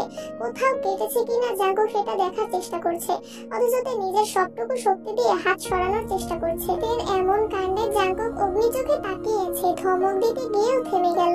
ঢোক গিলে নিজের রাগ কন্ট্রোল করার চেষ্টা করলো। তের অন্য হাতটা টেনে নিল। তের 2 হাত একসঙ্গে রেখে কবজি বরাবর চেপে ধরে তপ্ত স্বরে বলল, এখন দেখবো কিভাবে নিজের হাত ছাড়াস। ছাড়ুন আমায়। না ছাড়লে কি করবি? কোন অধিকারে আমায় ছুঁয়েছেন? আমায় অধিকার বোধ শেখাতে আসিস না। তোকে ছোঁয়ার জন্য যদি অধিকার নামায় স্বাক্ষর করতে হয়, আমি সেই অধিকার নামায় স্বাক্ষর করে হলেও তোকে ছোঁবো। রাগের মাথায় জাঙ্কুকের কথাগুলোতে শুনলো কিনা কে জানে। অতিরিক্ত ক্রোধে এদের মাথা ঘুরছে, তবুও শান্ত হওয়ার নাম নেই। তে রাগান্বিত কণ্ঠে পুনরায় চেঁচিয়ে উঠলো, আমায় ছাড়ুন বলছি। ছাড়ার জন্য তো ধরিনি, ছাড়িয়ে নিতে পারলেন না? আমি কিন্তু চিৎকার করবো। জাঙ্কুক এবার সশব্দে হাসলো। তে আশ্চর্য নয়নে তাকিয়ে বলল, হাসছেন কেন? আমি কিন্তু সত্যি সত্যি চিৎকার করবো। তুই যে অগাচণ্ডী সেটা কি জানিস? মানে? এই যে চিৎকার করবি বললি, চিৎকার তুই করতেই পারিস, কিন্তু সবাই আসলে বলবিটা কি শুনি? আমি তোর হাত ধরেছি এটাই নালিশ করবি? তোর কি মনে হয় তোর এই নালিশের ভয়ে আমি তোর হাত ছেড়ে দিব? জীবনেও না। বরং তুই নালিশ করলে আমার সুবিধাই হবে। দে চিৎকার। জাঙ্কুকের কথাগুলো শুনে তে হঠাৎই জাঙ্কুকের দিকে কেমন করে তাকালো। এতক্ষণ নিজের উপর নিয়ন্ত্রণ ছিল না। জাংকুকের ঠোঁটের কোণে এক চিলতে হাসির ঝলক দেখে অষ্টাদশীর রাগ কিছুটা কমে এসেছে, তবে এখনো পুরোপুরি শান্ত হতে পারেনি। জাংকুকের মুখের পানে দুর্বোধ্য দৃষ্টিতে তাকিয়ে আছে। দৃষ্টি নামাতেই চোখ পড়ে রানী গোলাপি পাঞ্জাবিতে। সঙ্গে সঙ্গে অষ্টাদশীর অভিব্যক্তি পাল্টাতে শুরু করলো। জাংকুক ভাইকে এভাবে দেখে যেন চোখ ফেরাতে পারছে না। আচমকা ফোঁস করে শ্বাস ফেললো। নিজের ভেতরের সমস্ত রাগ ঝেড়ে ফেলতে চাইলো। এই মানুষটার সাথে আর যাই হোক, রাগ করা অষ্টাদশীর পক্ষে অসম্ভব বিষয়। জাংকুক গলা খাকারে দিয়ে বলতে শুরু করলো, তোর কি হয়েছে আমি জানি না, জানতেও চাই না। আমি কিছু কথা বলবো, তুই চুপচাপ সেগুলো শুনবি। জাংকুকের কথায় তের দৃষ্টি সরলো, মাথা নিচু করে দাঁড়ালো। মনে কর তুই একটা ড্রেস কিনতে একটা দোকানে গেছিস। অনেক খোঁজার পর একটা ড্রেস তোর খুব পছন্দ হয়েছে। যেই ড্রেসটা নিতে যাবি তখনই অন্য একজন এসে তোর পছন্দের ড্রেসটা নিয়ে দেখতে লাগলো। তারও ড্রেসটা খুব পছন্দ হয়েছে।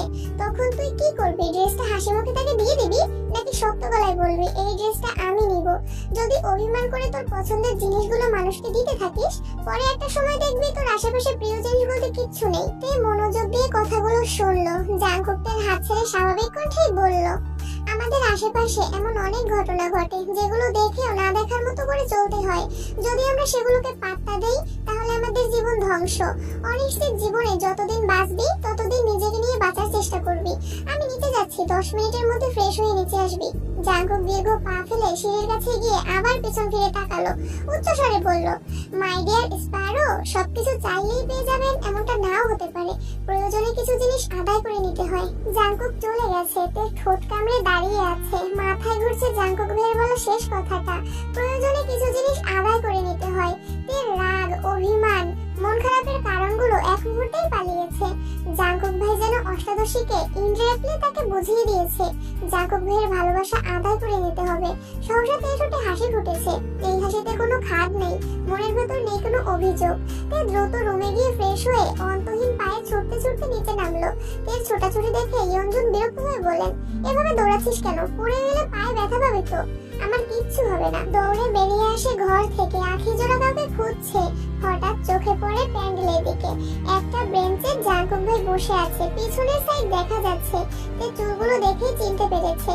জাংকুকের পাশে ইয়োনোকেও দেখে শিওর হয়েছে। ইয়োনো এদিকেই তাকিয়েছিল। ইয়োনো জাংকুকের কানের কাছে বিড়বিড় করে বলল, ভাইয়া তোমার প্রেয়সী আসছে, কিন্তু সাথে শত্রুপক্ষের আগমন হচ্ছে, বি কেয়ারফুল। ইয়োনো জাংকুকের পাশ থেকে উঠে জাংকুকের বিপরীতে একটা চেয়ার টেনে বসলো। তে জাংকুকের কাছাকাছি আসতে চোখ পড়লো লিসা একটা ট্রে নিয়ে তের আগে জাংকুকের সামনে হাজির হলো। কিছু খাবার আর এক গ্লাস শরবত। জাংকুকের কাছে এসে লিসা মুলায়ম কণ্ঠে বলল, ভাইয়া তোমাকে কতক্ষণ যাবত খুঁজতেছিলাম। তুমি তো দুপুরের পর আর কিচ্ছু খাওনি, তাই খাবার নিয়ে আসছি। লিসার আহ্লাদী কণ্ঠে জাংকুকের মেজাজ খারাপ হলো, তবুও স্বাভাবিক থাকার চেষ্টা করলো। জাংকুক প্রখর তত্ত্বস্বরে জানালো, আমি এখন খাবো না, নিয়ে যা।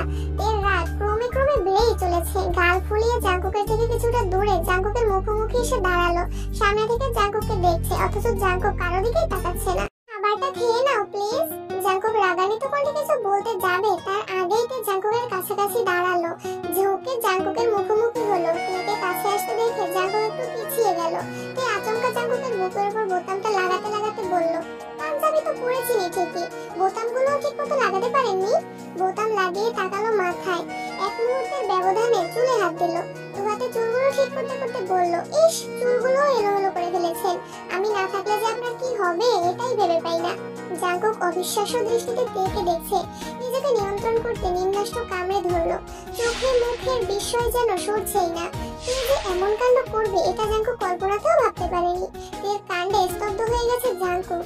তে চুল ঠিক করে এক পা পিছিয়ে জাংকুকে ভালোভাবে পরখ করে মোলায়েম কণ্ঠে বলল, এই তো এখন ভালো লাগছে, মাশাআল্লাহ। কথাটা বলেই ঢক করে জাংকুকের পাশে বসে পড়লো। ইয়োনো চেয়ারে বসে এতক্ষণ বিপুল চোখে সব ঘটনা দেখছিল। ছেলেটা মুখ চেপে হেসেই যাচ্ছে। সবার মুখে হাসি থাকলেও লিসা রাগে ফুঁসছে। তেকে জাংকুকের বোন ব্যতীত কিছু ভাবেনি সে। তবে এখন তের আচরণ দেখে লিসার সহ্য হচ্ছে না। তে লিসার দিকে তাকিয়ে মুচকি এসে বলল, আপু, জাংকুক ভাই এ সময় কিচ্ছু খায় না, কিছু লাগলে আমি এনে দিব না, তুমি বরং তোমার বান্ধবীদের সময় দাও। লিসার আগে কটমট করে চলে যাচ্ছিল। ইয়োনো পিছন থেকে ডাকলো, লিসা, খাবারটা বরং আমায় দিয়ে যা, আমি খেয়ে তোর জন্য দোয়া করব। তোর দোয়া আমার লাগতো না। জাঙ্কুক তের দিকে নিষ্পলক দৃষ্টিতে তাকিয়ে আছে। আজ সকাল থেকে যা যা ঘটছে তারপর জাঙ্কুক আর কোনোভাবেই নিজেকে সংযত রাখতে পারছে না। লিসা চলে যাওয়ায় তেও জাঙ্কুকের দিকে তাকালো। চোখে চোখ পড়তেই জাঙ্কুক ভ্রু নাচালো। তে নিঃশব্দে হাসলো। কাজল কালো চোখ সাথে অকৃত্রিম হাসিতে জাঙ্কুক ঘায়েল হয়ে গেছে। বিষাক্ত কণ্ঠে শুধালো, এটা কি ছিল? আপনি বুঝবেন না। জাঙ্কুক ভ্রুকুচকে তাকাতে ইয়োনো বলে উঠলো, ভাইয়া শুধু হাতে পায়ে লম্বা হলেই হয় না, বুদ্ধিরও প্রয়োজন আছে। তোমার উচিত তেওগার থেকে বুদ্ধি ধার নেওয়া। জাঙ্কুক তের দিকে তাকিয়ে থেকে মুচকি এসে জানালো, আমিও তাই ভাবছি। এখন থেকে যখনই বুদ্ধির প্রয়োজন হবে তখনই ওর কাছে যাব। তে জাঙ্কুকের মুখের পানে চেয়ে ভেঙচি কেটে উঠে চলে গেল। জাঙ্কুক নিঃশব্দে হাসছে আর অষ্টাদশীর প্রস্থান দেখছে। জাঙ্কুকরা যেখানে বসেছে তার পেছনেই কিছুটা দূরে গায়ে হলুদের স্টেজ। জেনি আরো কয়েকটা মেয়ে সেখানেই বসে আছে। জেনিকে দেখে তেও সেখানে গিয়ে জেনির পাশে বসেছে। ইয়োনো চেয়ার থেকে উঠে এসে জাঙ্কুকের পাশে বসতে বসতে মোবাইল এগিয়ে দিয়ে বলল, নাও তোমার ভিডিও আর ছবি ঠিক আছে কিনা দেখে নাও। জাঙ্কুক টেনে টেনে সবগুলো দেখছে। এর ভেঞ্চি থেকে শুরু করে আরো অনেক ছবি তুলে ফেলেছে। একটা ছবিতে দুজন দুজনের চোখের দিকে তাকিয়ে আছে। একটা ভিডিও করেছে, ভিডিওটাতে বোতাম লাগানো চুল ঠিক করার দৃশ্য। ভাইয়া আমার কিন্তু খুব রাগ উঠতেছে। কেন? জাঙ্কুক ঘাড় ঘুরিয়ে তাকাতেই দেখলো তে সবার সঙ্গে কথা বলছে আর হাসছে। ইয়োনোর কাঁধে মাথা রেখে জাঙ্কুক তেকে দেখছে। ইয়োনো ঠান্ডা কণ্ঠে বলল, তোমাদের লুকোচুরি প্রেম আর কতদিন চলবে জানি না। এই যে কিছু বলতে পারো না, তোমার খারাপ লাগে না? খারাপ তো লাগে। ওর জন্য কত নির্ঘুম রাত কাটে আমার। ও যদি জানতো নির্ঘুম রাত কাটিয়ে সকালবেলা ওর মায়াবী আঁখি জোড়া দেখলে মনে হয় আরো শত শত রাত নির্ঘুম কাটাতেই পারবো। আহারে ভালোবাসা। জাঙ্কুকের ঘোর যেন কোনো মতেই কাটছে না। ইয়োনোর কাঁধে মাথা রেখে ক্লান্তহীন অমত্ত চোখে তেকে দেখেই যাচ্ছে। নিজে পছন্দ করে কেনা ড্রেসটাতে অষ্টাদশীতে যতটা মোহনীয় লাগবে ভেবেছিল তার থেকেও কয়েক গুণ বেশি রমণীয় লাগছে। এর মায়াবী হাসি দেখে জাঙ্কুকের টালমাটাল অবস্থা। মায়াবিনীর মায়াবী হাসি দেখলে বরাবরই জাঙ্কুকের সকল দুশ্চিন্তার অবসান ঘটে। হৃদয়ে অন্যরকম অনুভূতি কাজ করে। আজ সকাল থেকে ঘটা একের পর এক ঘটনা জাঙ্কুককে বেসামাল করে দিচ্ছে। নিজেকে সামলানোর বিন্দুমাত্র শক্তি জাঙ্কুকের নেই। নানান রকমের নিষিদ্ধ ইচ্ছা যেন মাথাচাড়া দিয়ে উঠেছে। অষ্টাদশীর প্রাণচ্ছন্ন হাসি, তার সাথে গাঢ় কাজল টানা দু চোখ দেখে জাঙ্কুক আনমনে বিড়বিড় করে বলে, আমার ক্লান্ত মস্তিষ্ক জুড়ে শুধু তোর বিচরণ চলে। কার? ইয়োনোর প্রশ্নে জাঙ্কুক কিছুটা নড়ে বসলো। বুঝতে পারলো তার মনের কথা মুখ ফসকে বেরিয়ে গেছে। নিজেকে সামলে উত্তর দিল, কিনতেই হোম। এখনো তেওগাকেই দেখছো নাকি? কোথায় তেওগা দেখি? যেই না ঘাড় ঘোরাতে যাবে অমনি জাঙ্কুক আটকে দিল, আমার সম্পত্তিতে ভুলেও নজর দিবি না। আমি তো শুধু দেখতেই চাইছিলাম। ভাইয়ের সম্পত্তিতে নজর দেব এত নিকৃষ্ট আমি না। তাছাড়া আমার মানুষ আছে। ভাইয়া চলো একটা জায়গায় যাই। আমি জানি তুই কোথায় যেতে চাচ্ছিস, কিন্তু আমি এখন কোথাও যাচ্ছি না। প্লিজ ভাইয়া চলো না। ওদের সন্ধ্যার পর আমাদের বাড়িতে আসার কথা ছিল। আমি বলছিলাম এগিয়ে নিয়ে আসবো। ইস কি প্রেম। দুইটা বাড়ি পরেই তো বাড়ি, এখান থেকে আবার গিয়ে আনতে হয়। আর কত কি যে দেখতে হবে। এই কথা তুমি বলছো ভাইয়া? 24 ঘন্টা যার চোখের সামনে তেওগা ঘুর ঘুর করে, তেওগার কণ্ঠ না শুনলে রাতে যার ঘুম হয় না, সেই জীবন জাঙ্কুক কিনা এই কথা বলছে? চুপ থাকবি তুই। আর একটা প্রশ্ন, বাসায় তো সারাদিন তেওগাকে দেখোই, তারপরেও এত বিভোর হয়ে আছো কেন বলবা? বাসায় তো এভাবে দেখার সুযোগ পাই না। একবারের বেশি দুবার তাকাতে গেলেই চোখে চোখ পড়ে যায়। না চাইতেও বাধ্য হয়ে আমারই দৃষ্টি সরিয়ে নিতে হয়। আজ এতদিন পর ওকে দেখার সুযোগ পেয়েছি। দয়া করে তোর মুখটা বন্ধ রাখ। ওদের কি আনতে যাবো না? কল বা মেসেজ দিয়ে বল চলে আসতে। আমি এখন কোথাও যাব না, আর তুইও যেতে পারবি না। প্রোগ্রাম শেষে এগিয়ে দিয়ে আসিস, এখন ডিস্টার্ব করিস না। ইয়োনো পকেট থেকে ফোন বের করে মেসেজ করছিল। ইয়োনোর কাঁধে জাঙ্কুকের মাথা, অক্ষি যুগল নিবদ্ধ তের চোখে মুখে। প্রেয়সীর মুগ্ধতায় ডুবে আছে সে, পল্লব ফেলছে না একটি বারও। ইহজগতের আর কোনো কিছুতেই মনোযোগ নেই তার। আচমকা কেউ একজন জাঙ্কুকের কান চেপে ধরায় আটকে ওঠে। অগাধ মনোযোগে ছেদ পড়লো। আকস্মিক ঘটনায় জাঙ্কুক কিছুটা ভরকে গেল। হকচকিয়ে সোজা হয়ে সঙ্গে সঙ্গে তাকায় সেদিকে। হানসুহি শক্ত হাতে জাঙ্কুকের কান চেপে ধরে আছে, চোখে মুখে পরিষ্কার রুষ্টতা। জাঙ্কুক বিস্ময় চোখে তাকায়, ভ্রুকুচকে নরম করে বলল, উফ আপু লাগছে। লাগো? তোরে কতক্ষণ পিটাইলে মনে শান্তি পেতাম। আমি আবার কি করলাম? ফাজিল ছেলে আবার কথা বলিস। প্লিজ আপু কান ছাড়ো, ব্যথা পাচ্ছি। হানসুহি কান ছেড়ে জাঙ্কুকের পিঠে ঠাস ঠাস করে দুইটা থাপ্পড় বসিয়ে দিয়েছে। জাঙ্কুক কপাল গুটিয়ে কোমল কণ্ঠে আর্তনাদ করলো, আপু হয়েছেটা কি আপু, ভাইয়াকে মারতেছো কেন? মারবো না তো কি করব? আমি নিজে না সেজে কতটা সময় নিয়ে তেকে সাজিয়েছি, সাথী শাড়ি পরিয়ে দিয়েছে, মুন্নি আর আমি মিলে মেকআপ করে দিয়েছি, আলতাটা পর্যন্ত আমি দিয়ে দিয়েছি। বারবার মেয়েটাকে বলছি তুমি বসে থাকো, আমি রেডি হলে একসাথে নিচে আসবো। ছটফটে মেয়ে একটুও বসলো না, রুম থেকে ছুটে চলে আসছে। আমি রেডি হয়ে আসতে পারলাম না, এর পরনে না আছে শাড়ি আর না আছে কোনো সাজগোজ। আমি শিওর এটাই ফাজিলের কাজ। বলতে বলতে জাঙ্কুকের পিঠে আরেকটা থাপ্পড় বসিয়ে দিয়েছে। ইয়োনো হানসুয়ের কথা শুনেই বসা থেকে উঠে গেছে। জাঙ্কুকের মুখোমুখি হয়ে শোধায়, ও আচ্ছা এই কারণেই তাহলে তোমার টালমাটাল অবস্থা। কে কথা বলছিস না কেন? আমি কি বলবো? এই শাড়ি পাল্টালো কেন? জানি না। জাঙ্কুক একদম ফাজলামো করবি না, আমি ড্যাম শিওর এটা তোর কাজ। এতক্ষণে বুঝলাম ভাইয়ার মাথা নষ্টের কারণ তেওগার শাড়ি। থাক আপু তুমি মন খারাপ করো না, ভাইয়া তেওগার প্রতি একটু বেশিই সিরিয়াস, তাই হয়তো শাড়ি পাল্টাতে বলেছে। তুইও জানিস জাঙ্কুক তাহলে সত্যি সত্যি তাকে পছন্দ করে? পছন্দ না গো আপু, তেওগার প্রেমে জাঙ্কুক ভাই দেওয়ানা বলো। মানুষ তো প্রেমে হাবুডুবু খায়, ভাইয়া পুরোপুরি ডুবে আছে। কবে যে নিঃশ্বাস আটকে মরে যাবে আল্লাহ জানে। জাঙ্কুক ইয়োনোর দিকে চোখ রাঙিয়ে তাকিয়ে আছে, ইয়োনোর সেদিকে হুঁশ নেই। জাঙ্কুক ধমক দিতে যাবে তার আগেই হানসুই শীতল কণ্ঠে বলল, ছি জাঙ্কুক তোর থেকে অন্তত এটা আশা করিনি। ছোটবেলা থেকে তুই বলতি আমি নাকি তোর সবচেয়ে ভালো বোন। ভালো বোন হওয়ার এই প্রতিদান দিলি, একটাবার বলতেও পারতি। কি করে বলবো? তোমার সাথে কি নীরবে কথা বলতে পারি? ফোনে কথা বললে মামা মামি লিসা কেউ না কেউ থাকেই সবসময়, কিভাবে বলবো? তুই আমার প্ল্যানে পানি ঢালছিস, এখন আমি তোর প্রেমে আগুন লাগাবো। ওয়েট বাবু। হানসুহির আগে গজগজ করে 2-3 কদম এগোতেই জাঙ্কুক ছুটে গিয়ে হানসুহির পথ আটকে দ্বিগুণ ভারী কণ্ঠে প্রশ্ন করলো, কি করবা? সুগাকে কল দিয়ে বলবো তুই যে গোপনে হ্যার বোনের পিছে ঘুরছিস। জাঙ্কুক হানসুহির সামনে থেকে সরে একপাশ হয়ে দাঁড়িয়ে উত্তর দিল, ও। হানসুহি ভ্রুকুচকে জাঙ্কুকের মুখের পানে তাকায়। জাঙ্কুকের ঠোঁটের করে হাসি দেখে হানসুহির চরম রাগ উঠে গেছে। ইয়োনোর দিকে তাকাতে ইয়োনো হেসে ফেললো। ইয়োনোকে হাসতে দেখে হানসুহি রাগে প্রশ্ন করলো, হাসছিস কেন? হাসছি কারণ তুমি যাকে বিচার দিতে যাচ্ছ সে অলরেডি সবকিছু জানে, এখন না আরো 7-8 বছর আগে থেকেই জানে। কি? জাঙ্কুক কি এত বছর যাবত থেকে ভালোবাসে? হ্যাঁ তে জানে না। বলিস না কেন? সময় হলে বলবো। তুই সময়ের অপেক্ষা কর, আমি এখনই বলে দিব। আপু প্লিজ ওরা এখন কিছু বলো না। আমি বলবোই। সরি আপু প্লিজ ওরা কিছু বলো না। সরি বললেই কি সবকিছু সমাধান হয়ে যায়? এত কষ্ট করে সাজিয়ে দেখতেই পারলাম না, আর একটা ছবিও তুলতে পারলাম না। এখন তোরে কি করতে মন চায় বল? আপু শোনো, ভাইয়া যেহেতু ঢাকায় জব করেন, বিয়ের পর তো তুমি ঢাকাতেই থাকবা। কোনো একদিন থেকে শাড়ি পরিয়ে তোমার সাথে দেখা করাবো, দরকার হলে তোমাদের বাসা থেকে ঘুরেও আসবো। তবুও শাড়ি পরা নিয়ে আর কিছু বলো না। আম্মুরা কারো কানে কথা গেলে তুলকালাম হয়ে যাবে প্লিজ। ফুপি জানে না? না ঠিক আছে মাফ করতে পারি, তবে একটা শর্ত। কি শর্ত? কানে ধর। এখন? হ্যাঁ এখন। কানে ধরবি নাকি তেকে বলবো? আচ্ছা ধরছি বলে জাঙ্কুক দু হাতে আলতোভাবে কানের লতি স্পর্শ করলো। তেকে প্রথমবার শাড়িতে দেখার অনুভূতি বল। কানে ধরে তো অনুভূতি শেয়ার করে কেউ করে না বলেই তুই করবি। শোনো তবে শাড়ি পরিহিতা কিম তেইহংকে দেখে জিয়ন জাঙ্কুকের অন্তরতম অচল পূর্বাভাস বিহীন কালবৈশাখী ঝড়ের কবলে পড়েছে। কিম তেইহংয়ের সাহচর্য ব্যতীত জাঙ্কুকের অশান্ত হৃদয় শান্ত হবে না। হানসুহি আর ইয়োনো দুজনেই হা করে তাকিয়ে আছে। হানসুহি উচ্চস্বরে হেসে বলল, হায় আল্লাহ, আমার ভাই এখন প্রেমিক পুরুষ হয়ে গেছে। হানসুহির হাসির শব্দে জেনিদের নজর পড়ে। জাঙ্কুককে দেখে বসা থেকে উঠে দাঁড়াতে দাঁড়াতে বলে, আপু দেখো ভাইয়া কানে ধরে দাঁড়িয়ে আছে। তৎক্ষণাৎ তের নজর পড়ে সেদিকে। জাঙ্কুককে এই অবস্থায় দেখে তের মাথা চক্কর দিয়ে ওঠে। তে জেনি ছুটে যায় সেদিকে। তে দূর থেকে উদ্বিগ্ন কণ্ঠে শোধায়, কি হয়েছে, আপনি কানে ধরে আছেন কেন? হানসুহি জাঙ্কুককে ইশারা দিতে জাঙ্কুক কান থেকে হাত নামিয়ে বলে, কিছু হয়নি। কিছু হয়নি মানে কি? জাঙ্কুক ভুল করেছিল তাই আমি শাস্তি দিয়েছি।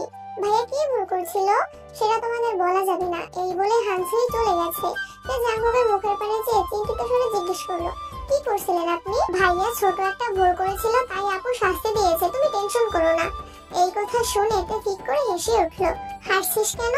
তে মুচকি হেসে এপাশ ওপাশ মাথা নাড়লো।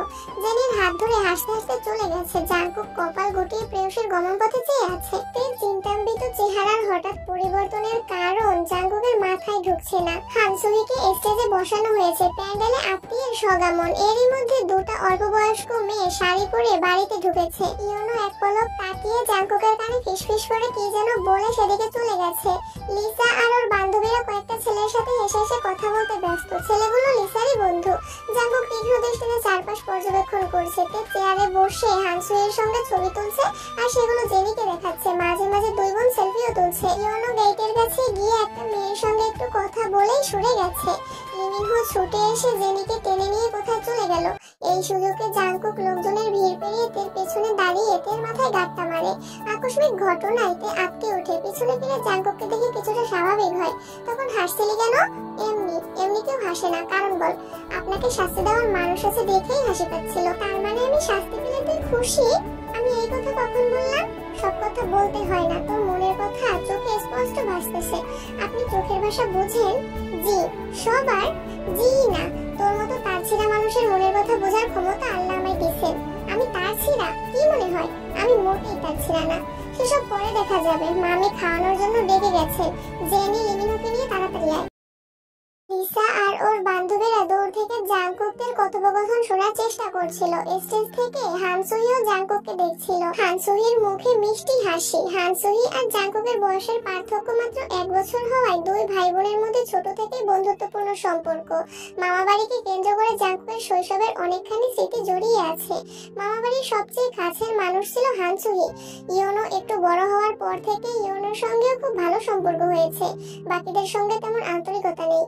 হানসুহি পড়াশোনার জন্য বাড়ির বাহিরে চলে যাওয়া, জাঙ্কুকের দীর্ঘদিন মামা বাড়িতে না আসা, তারপর বিদেশ চলে যাওয়া, সব মিলিয়ে হানসুহির সঙ্গে দেখা সাক্ষাৎ হয়নি অনেক বছর। লিসার ফোন দিয়ে বেশ কয়েকবার কথা হয়েছে, তবে সব সময় লিসা আশেপাশে থাকে। লিসার সামনেই হানসুহি জাঙ্কুকে অনেকবার প্রশ্ন করেছে জাঙ্কুক ওকে পছন্দ করে কিনা, কেউ আছে কিনা, কিন্তু জাঙ্কুক সবসময় এই প্রশ্ন এড়িয়ে গেছে, ব্যস্ততা দেখিয়ে কল কেটে দিয়েছে। হানসুহিও আলাদাভাবে কখনো জাঙ্কুককে কল দেয়নি। জাঙ্কুকও নিজ থেকে কিছু বলেনি। এতদিন পর হানসুহি জাঙ্কুকের মনের কথা জানতে পেরেছে, তাই তে জাঙ্কুকের খুনসুটি দেখে আনমনে হাসছে। তবে হানসুহি খুশি হলেও লিসা তেলে বেগুনে জ্বলে উঠছে। সন্ধ্যার ঘটনার পর থেকে দুজনকে একসঙ্গে দেখলে লিসা ফুঁসে ওঠে। জাঙ্কুক বাড়ির ভেতরে চলে গেছে। জেনি আর লিমিনহো আসার পর তেও ওদের নিয়ে খেতে চলে এসেছে। হানসুহির বাবা, চাচারা, মামারা আরো যারা যারা আছেন সবাই হানসুহিকে হলুদ লাগাতে ব্যস্ত। দুইজন ক্যামেরাম্যান ছবি তুলতেছে। তেদের পিছু পিছু লিসাও ওর বান্ধবীদের নিয়ে খেতে গেছে। জিন আর জাঙ্কুকের ছোট মামি মিলে সবাইকে খাওয়াচ্ছেন। লিসাকে বসতে দেখে ইয়োনো ঠাট্টার স্বরে বলল, কি রে লিসা, তুই খেতে বসছিস কেন? তোর কি সমস্যা? আমার আবার কি সমস্যা হবে? যে মেয়ে সাজলে সারাদিন পানিও খায় না, সেই মেয়ে শাড়ি পরে সেজেগুজে ভাত খেতে বসেছে। ঘটনা কি? তোর মাথা। ইয়োনো আর কথা বাড়ালো না। জাঙ্কুকের এক পাশে ইয়োনো বসেছে, অপর পাশে লিমিনহো বসেছে, তারপর জেনি, এরপর তের পাশে লিসা বসেছে। লিসাকে তের পাশে বসতে দেখে জাঙ্কুক চোখ রাঙিয়ে ইয়োনোর দিকে তাকিয়ে আছে। ইয়োনো চোখে ইশারা করলো জাঙ্কুক যেন শান্ত থাকে। লিসা থেকে তেকে দূরে দূরে রাখতে চেয়েও পারছে না। জাঙ্কুক নিজের রাগ কন্ট্রোল করে খুব তাড়াহুড়োয় খাবার খাচ্ছে। জাঙ্কুকের খাবার প্রায় শেষ। তখন লিসা তেকে উদ্দেশ্য করে বলছে, তে তুমি বরং এই মাছটা খাও। একটা মাছের পিস চামচে তুলে তেল দিকে এগোতেই জাঙ্কুক রাগান্বিত কণ্ঠে বলল, মাছের তরকারি অনেক ঝাল হয়েছে, তে এত ঝাল খেতে পারে না। লিসা পুনরায় মাছ বাটিতে রেখে দিল। জাঙ্কুকের কথা শুনে তে চোখ জোড়া বড় করে তাকালো।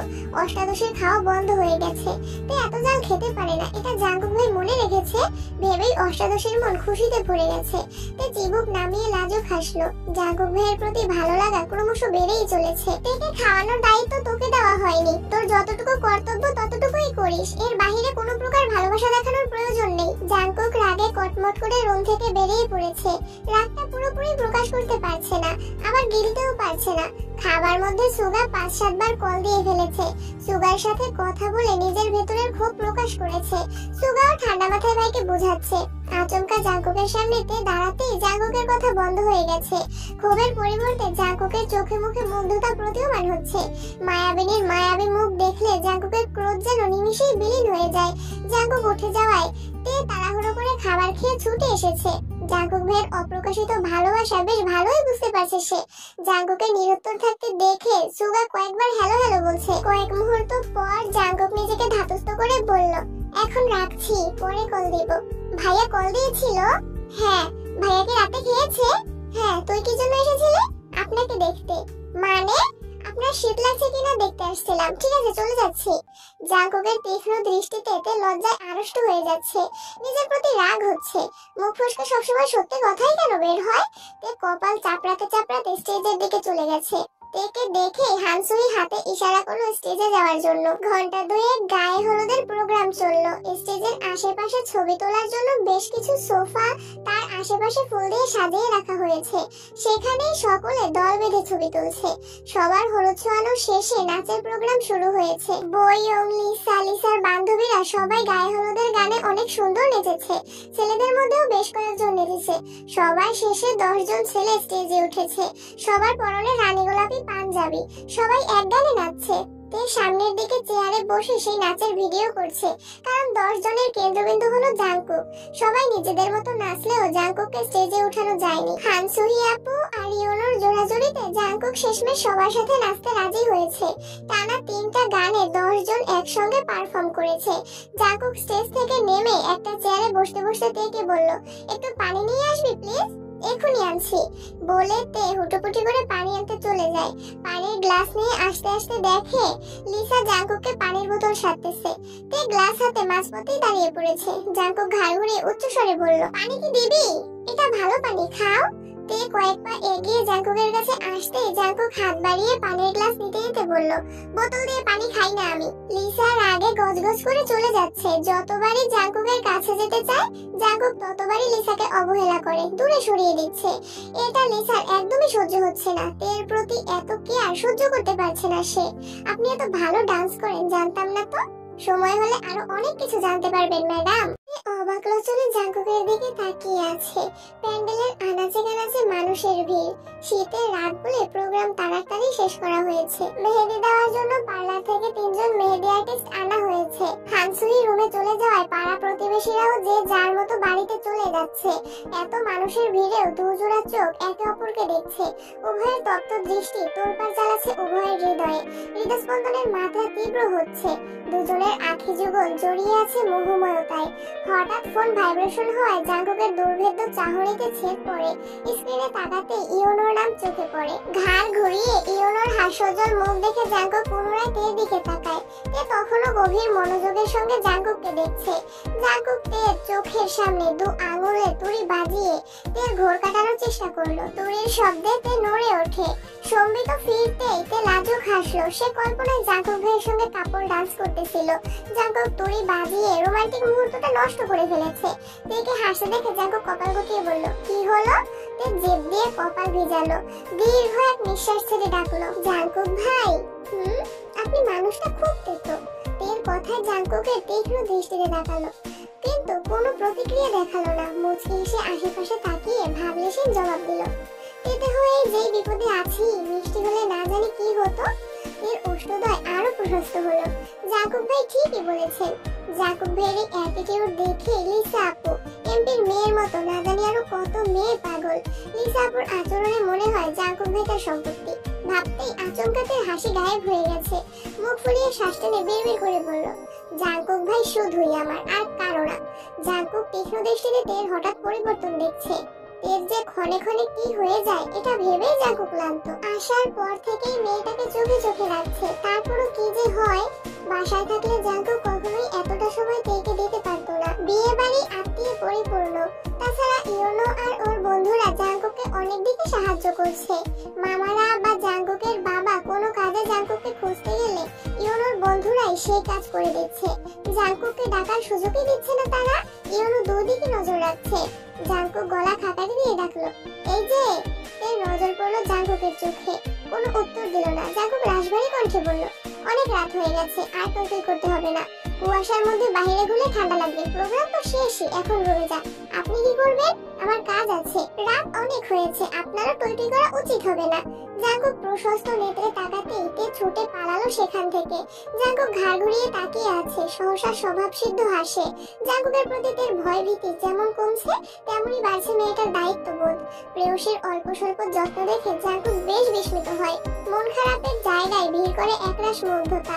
তের সবকিছুই জাঙ্কুককে টানে, তবে ছোট ছোট পাগলামি আর দুষ্টুমিগুলো জাঙ্কুককে অনেক বেশি টানে। দুজন মেহেদি আর্টিস্ট মিলে এক রুমে হানসুইয়ের দুহাতে মেহেদি দিয়ে দিচ্ছে। হানসুইকে যেন কেউ বিরক্ত না করে তাই পাশের রুমে আরেকজন সবাইকে মেহেদি দিয়ে দিচ্ছে। তাই হানসুইয়ের রুমে বসে মেহেদি দেওয়া দেখছে। হানসুইদের হাতের দিকে তাকিয়ে স্বাভাবিক কণ্ঠে বলে, তোমার হাত ফাঁকা কেন? মেহেদি দিতে পারো না? না, সমস্যা নেই, পাশের রুমে একজন আপু আছে, উনি সবাইকে দিচ্ছেন, ওনাকে বলো তোমাকে দিয়ে দিতে। মেহেদি লাগাবো না আপু। এইসব বললে হবে না, সবার হাতে মেহেদি, তোমার হাত ফাঁকা দেখলে তোমার জাঙ্কুক ভাই আমার সাথে রাগ দেখাবে, এক হাতে অন্তত দাও। জাঙ্কুক ভাই কিছু বলবে না, তোমাকে বলবে না, আমাকে ঠিকই বলবে, যাও বলছি। ঠিক আছে আপু। তে পাশের রুমের দরজায় দাঁড়িয়ে রুমের পরিস্থিতি দেখলো। এক পাশে লিসার বান্ধবীরা যে যার মতো একে অপরকে মেহেদি দিয়ে দিচ্ছে। পার্লারের আপুটা জেনিকে মেহেদি দিয়ে দিচ্ছে। আপু আসো, তোমাকেও মেহেদি দিয়ে দিবে। তে জেনির পাশে বসেছে। জেনির মেহেদি দেওয়া প্রায় শেষ। তে বসে মেহেদি ডিজাইন দেখছে। আপুটা খুব দ্রুত আর অসম্ভব সুন্দর করে মেহেদি দিয়ে দিচ্ছেন। জেনির মেহেদি দেওয়া শেষ। জেনি বিছানায় উঠে বসেছে। বইওয়ালা আগে থেকে বিছানায় বসেছিল তেকে মেহেদি দেওয়ার জন্য। আপু তের বাম হাতের কবজিতে ধরতেই লিসা রুমের দরজায় দাঁড়িয়ে গম্ভীর কণ্ঠে বলল, আপু এখন আমাকে মেহেদি দিয়ে দিবেন? তুমি একটু বসো, বেশিক্ষণ লাগবে না। তে তুমি বরং পরে মেহেদি দিও, এখন আমি দিব। তে চুপচাপ উঠে রুম থেকে বেরিয়ে গেছে। তে উঠতেই লিসা তের জায়গায় বসে নিজের হাত বাড়ালো। জাঙ্কুক আর তে প্যান্ডেলে কথা বলার সময় লিসা নিজের রুম থেকে দেখেছে সন্ধ্যার পর থেকে লিসা তেকে সহ্যই করতে পারছে না। নিচে লিসা কাজ করছিল। তে মেহেদি দিতে আসায় লিসার বান্ধবী লিসাকে কল দিয়েছে। সব কাজ ফেলে লিসা মেহেদি দেওয়ার নাম করে তের মনে আঘাত দিতে এসেছে। লিসার আচরণে তের মন খারাপ হওয়ার থেকেও আরো বেশি অপমানিত হয়েছে। সে তো ইচ্ছে করে মেহেদি দিতে আসেনি, হানসুই আপু জোর করে এসেছিল। প্রায় 40-45 মিনিট পর জাঙ্কুক কোথা থেকে এসেছে। লিসাদের উঠোন পেরিয়ে ইয়োনোদের উঠোনে যেতে যেতে আচমকা থমকে দাঁড়ালো। চোখ পড়ে স্টেজের দিকে। স্টেজের এক পাশে একটা টেবিলের উপর তে মাথা রেখে বসে আছে। কিছু চুল পিঠ ঢেকে আছে আর কিছু চুল টেবিলের উপর। জাঙ্কুক ভ্রুজোড়া নাকের গোড়ায় টেনে এগিয়ে গেল সেদিকে। তপ্ত স্বরে ডাকলো, তে। তে মুখ তুলে পিছন ফিরে জাঙ্কুককে দেখে পুনরায় মুখ লুকালো। জাঙ্কুকের কাছাকাছি এগিয়ে গম্ভীর কণ্ঠে শুধালো, আবার কি হয়েছে? কিছু না। কে কি বলেছে? তে নিশ্চুপ থাকতে দেখে জাঙ্কুকের ডান বাহু চেপে ধরে একটানে দাঁড় করালো। আকস্মিক ঘটনায় তের ছোট দেহ কম্পিত হয়। জাঙ্কুকের মুখের পানে তাকাতেই তের বুক কেঁপে ওঠে। জাঙ্কুকের রক্তাভ চোখ দেখেই মাথা নিচু করে ফেলেছে। ভয়ে জড়সড় হয়ে যাচ্ছে। তাকা আমার দিকে। তে আটকে উঠে জাঙ্কুকের পরিশ্রান্ত চেহারায় তাকালো। চারপাশে এত লাইটিং থাকা সত্ত্বেও জাঙ্কুকের মুখে উজ্জ্বলতার সিটি ফোঁটাও নেই। এখানে বসেছিলি কেন? লিসার আচরণে তের খুব রাগ হয়েছিল। আজ পর্যন্ত তাকে কেউ এমন ভাবে অপমান করেনি। লিসা কিনা এভাবে কথা বলল। সেই আক্রোশে রুম থেকে বেরিয়ে প্যান্ডেলে এসে বসে আছে। চারপাশ কুয়াশায় আচ্ছাদিত। লাইটের আলোতে কুয়াশাগুলো স্পষ্ট দেখা যাচ্ছে। সামান্য জায়গাতে শীত মানছে না, তবুও তে রুমে যাচ্ছে না। তে এতক্ষণ রাগে ফুঁসলেও প্রিয় মানুষের উপস্থিতিতে এখন অনেকটা শান্ত হয়ে গেছে। তের কণ্ঠস্বর ভার হয়ে যাচ্ছে। মনে হচ্ছে এই বুঝি ভেতরের ক্রোধ কান্না হয়ে বেরিয়ে আসবে। তে উদ্বেল কণ্ঠে বলল, আমি এখানে থাকবো না, বাসায় চলে যাব। কি হয়েছে বল প্লিজ। তে দীর্ঘশ্বাস ছেড়ে অভিযোগের স্বরে জাঙ্কুককে তারপর নামে নালিশ জানালো। মনে যত রাগ ছিল একদমই সব প্রকাশ করলো। জাঙ্কুক অত্যন্ত গুরুত্ব সহকারে তের অভিযোগগুলো শুনছে। এতক্ষণ ধরে জাঙ্কুক তের বাহু চেপে ধরেছিল। তের কথা শেষ হওয়া মাত্রই জাঙ্কুক তের বাহু ছেড়ে দিয়ে মোলায়েম কণ্ঠে বলল, মেহেদি দিতে পারিসনি বলে এত রাগ? আমি কি একবারও বলেছি মেহেদি দিতে পারিনি বলে রাগ উঠেছে? ধুর, ভাল লাগে না, আমি থাকবোই না। এই কথা বলে তে চলে যেতে নিলে সঙ্গে সঙ্গে জাঙ্কুকের হাত ধরে এক টানে নিজের কাছে টেনে নেয়। নিজেকে সামলাতে না পেরে জাঙ্কুকের বুকে ধাক্কা খেলো তে। তৎক্ষণাৎ জাঙ্কুকের পাঞ্জাবি আঁকড়ে ধরলো। তের হাত স্পর্শ করতে জাঙ্কুক পুনরায় কপাল গোটালো। তের আঙুলগুলো বরফের মতো ঠান্ডা হয়ে আছে। তে জাঙ্কুককে ছেড়ে একটু দূরে সরে দাঁড়ালো। জাঙ্কুক তখনও তের হাত ধরেই আছে। তে সরে যাওয়ায় জাঙ্কুক দু হাতে তের হাত ঘষতে ঘষতে বলে, মানুষের উপর রাগ করে নিজের ক্ষতি করা কবে বন্ধ করবি তুই? তে ওষ্ঠ উল্টে জাংকুকের অভিমুখে চেয়ে আছে। জাংকুক পুনরায় বলল, তোর হাত আর বরফের মধ্যে বিশেষ কোনো পার্থক্য নেই। কথা বলে শুনিস না কেন? সরি, এখনই রুমে চলে যাব। তোকে আর রুমে যেতে হবে না, বস এখানে, আসছি আমি। তে চেয়ারে বসে আছে। জাংকুক ইয়োনো রুমে গেছে। 2 মিনিটের মধ্যে পাঞ্জাবি পাল্টিয়ে টি-শার্ট আর উপরে জ্যাকেট পরে আসছে। হাতে একটা শপিং ব্যাগ আর একটা চাদর হাতে নিয়ে আসছে। তের গায়ে চাদর জড়িয়ে পাশ থেকে একটা চেয়ার টেনে তের অভিমুখে বসলো। শপিং ব্যাগ উল্টাতে টেবিলে 8-10টা মেহেদি পড়লো। তে বিপুল চোখে তাকিয়ে আছে মেহেদিগুলোর দিকে। তোকে মেহেদি দিতে দেয়নি, কথাটা একবার জানাতি আমায়। জাংকুক টেবিল থেকে একটা মেহেদি নিল। তের বাম হাতের কবজিতে ধরে শুধালো, এই হাতে দেব? জাংকুকের কথা শুনে তে আশ্চর্য বলে গেল।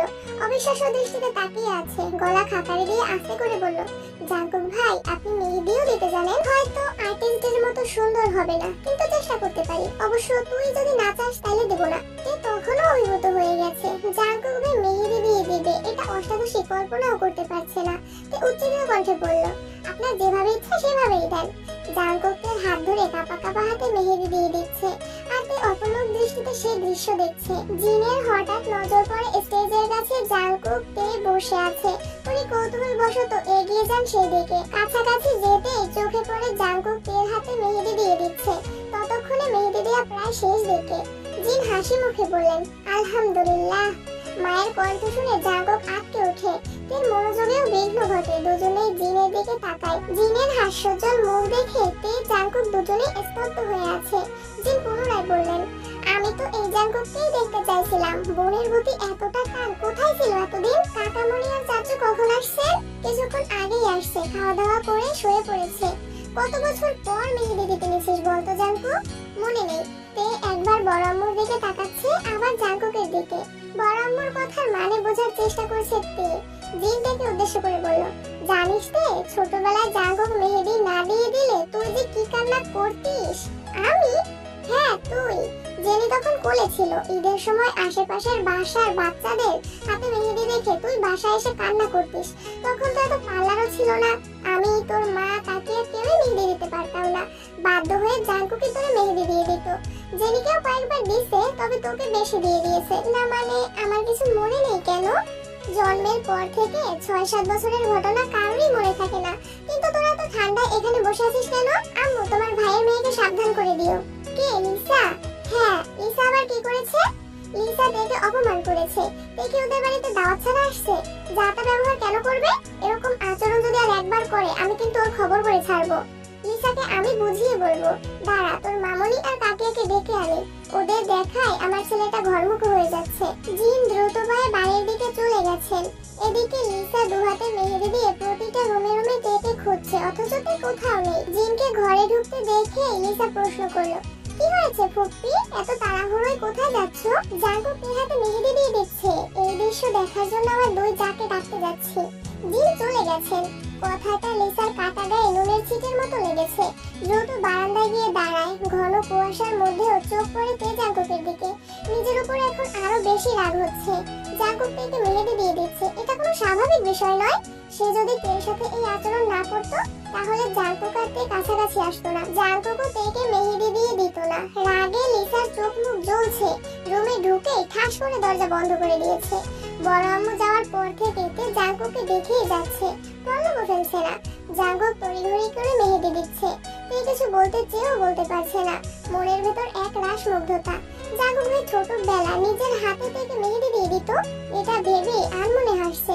জাংকুক মেহেদিটা টেবিলের উপর রাখতে রাখতে বলল, তাড়াতাড়ি ঘুমিয়ে পড়িস, আমি গেলাম। কথাটা বলে ইয়োনোদের ঘরের দিকে দৌড় দিল। তে মুগ্ধ আঁখিতে জাংকুককে দেখছে। কয়েক মুহূর্তের মধ্যে জাংকুক ঘরে ঢুকে পড়েছে। তে তখনও সেদিকেই তাকিয়ে আছে। ততক্ষণে প্রিন্স আসছেন। দূর থেকে তেকে ডেকে বলল, কি রে, জাংকুক কই? চলে গেছে। বাহ, অনেক সুন্দর করে দিয়েছে তো। কাকিয়ার কথায় তে এবার নিজের হাতের দিকে তাকালো। মেহেদি আর্টিস্টদের মতো না হলেও খুব একটা খারাপ হয়নি। তে হাতের দিকে এক দৃষ্টিতে তাকিয়ে আছে। মন মস্তিষ্ক জুড়ে জাংকুক ভাই বিচরণ করছে। মনে অন্যরকম প্রশান্তি কাজ করছে। মনে মনে হাজারবার লিসা আপুকে ধন্যবাদ দিচ্ছে। লিসা আপু অপমান না করলে জাংকুক ভাইয়ের সাথে এত সুন্দর মুহূর্তটা কখনোই উপভোগ করতে পারতো না সে। মা কাকিয়ারা কি বলছে তার কোনো কিছুতেই তার মনোযোগ নেই। অষ্টাদশী হৃদয়ের প্রতিটা স্পন্দন বলছে, জাংকুক ভাই, আপনি আমার সেই পূর্ণতা, ভালোবাসি আপনাকে। মা তাকিয়ার সঙ্গে ঘরে গিয়ে সোজা নিজের রুমে চলে গেছে। জেনিরা অনেকক্ষণ আগেই ঘুমিয়ে পড়েছে। তে জেনির পাশে শুয়েছে। সারাদিনের ক্লান্তিতে মেহেদি না তুলেই ঘুমিয়ে পড়েছে। অনেকক্ষণ যাবৎ ফোন ভাইব্রেশন হচ্ছে। তে গভীর ঘুমে নিমগ্ন। দীর্ঘ সময় ভাইব্রেশনের পর তে চোখ বন্ধ করেই পাশ থেকে ফোনটা নিয়ে রিসিভ করে কানের উপরে রাখলো। ওপাশ থেকে আবেশিত কণ্ঠে ভেসে আসে, ম্যাম, আপনার কি ঘুম এখনো ভাঙেনি? 1 ঘন্টা যাবত আপনার জন্য অপেক্ষা করছি তো।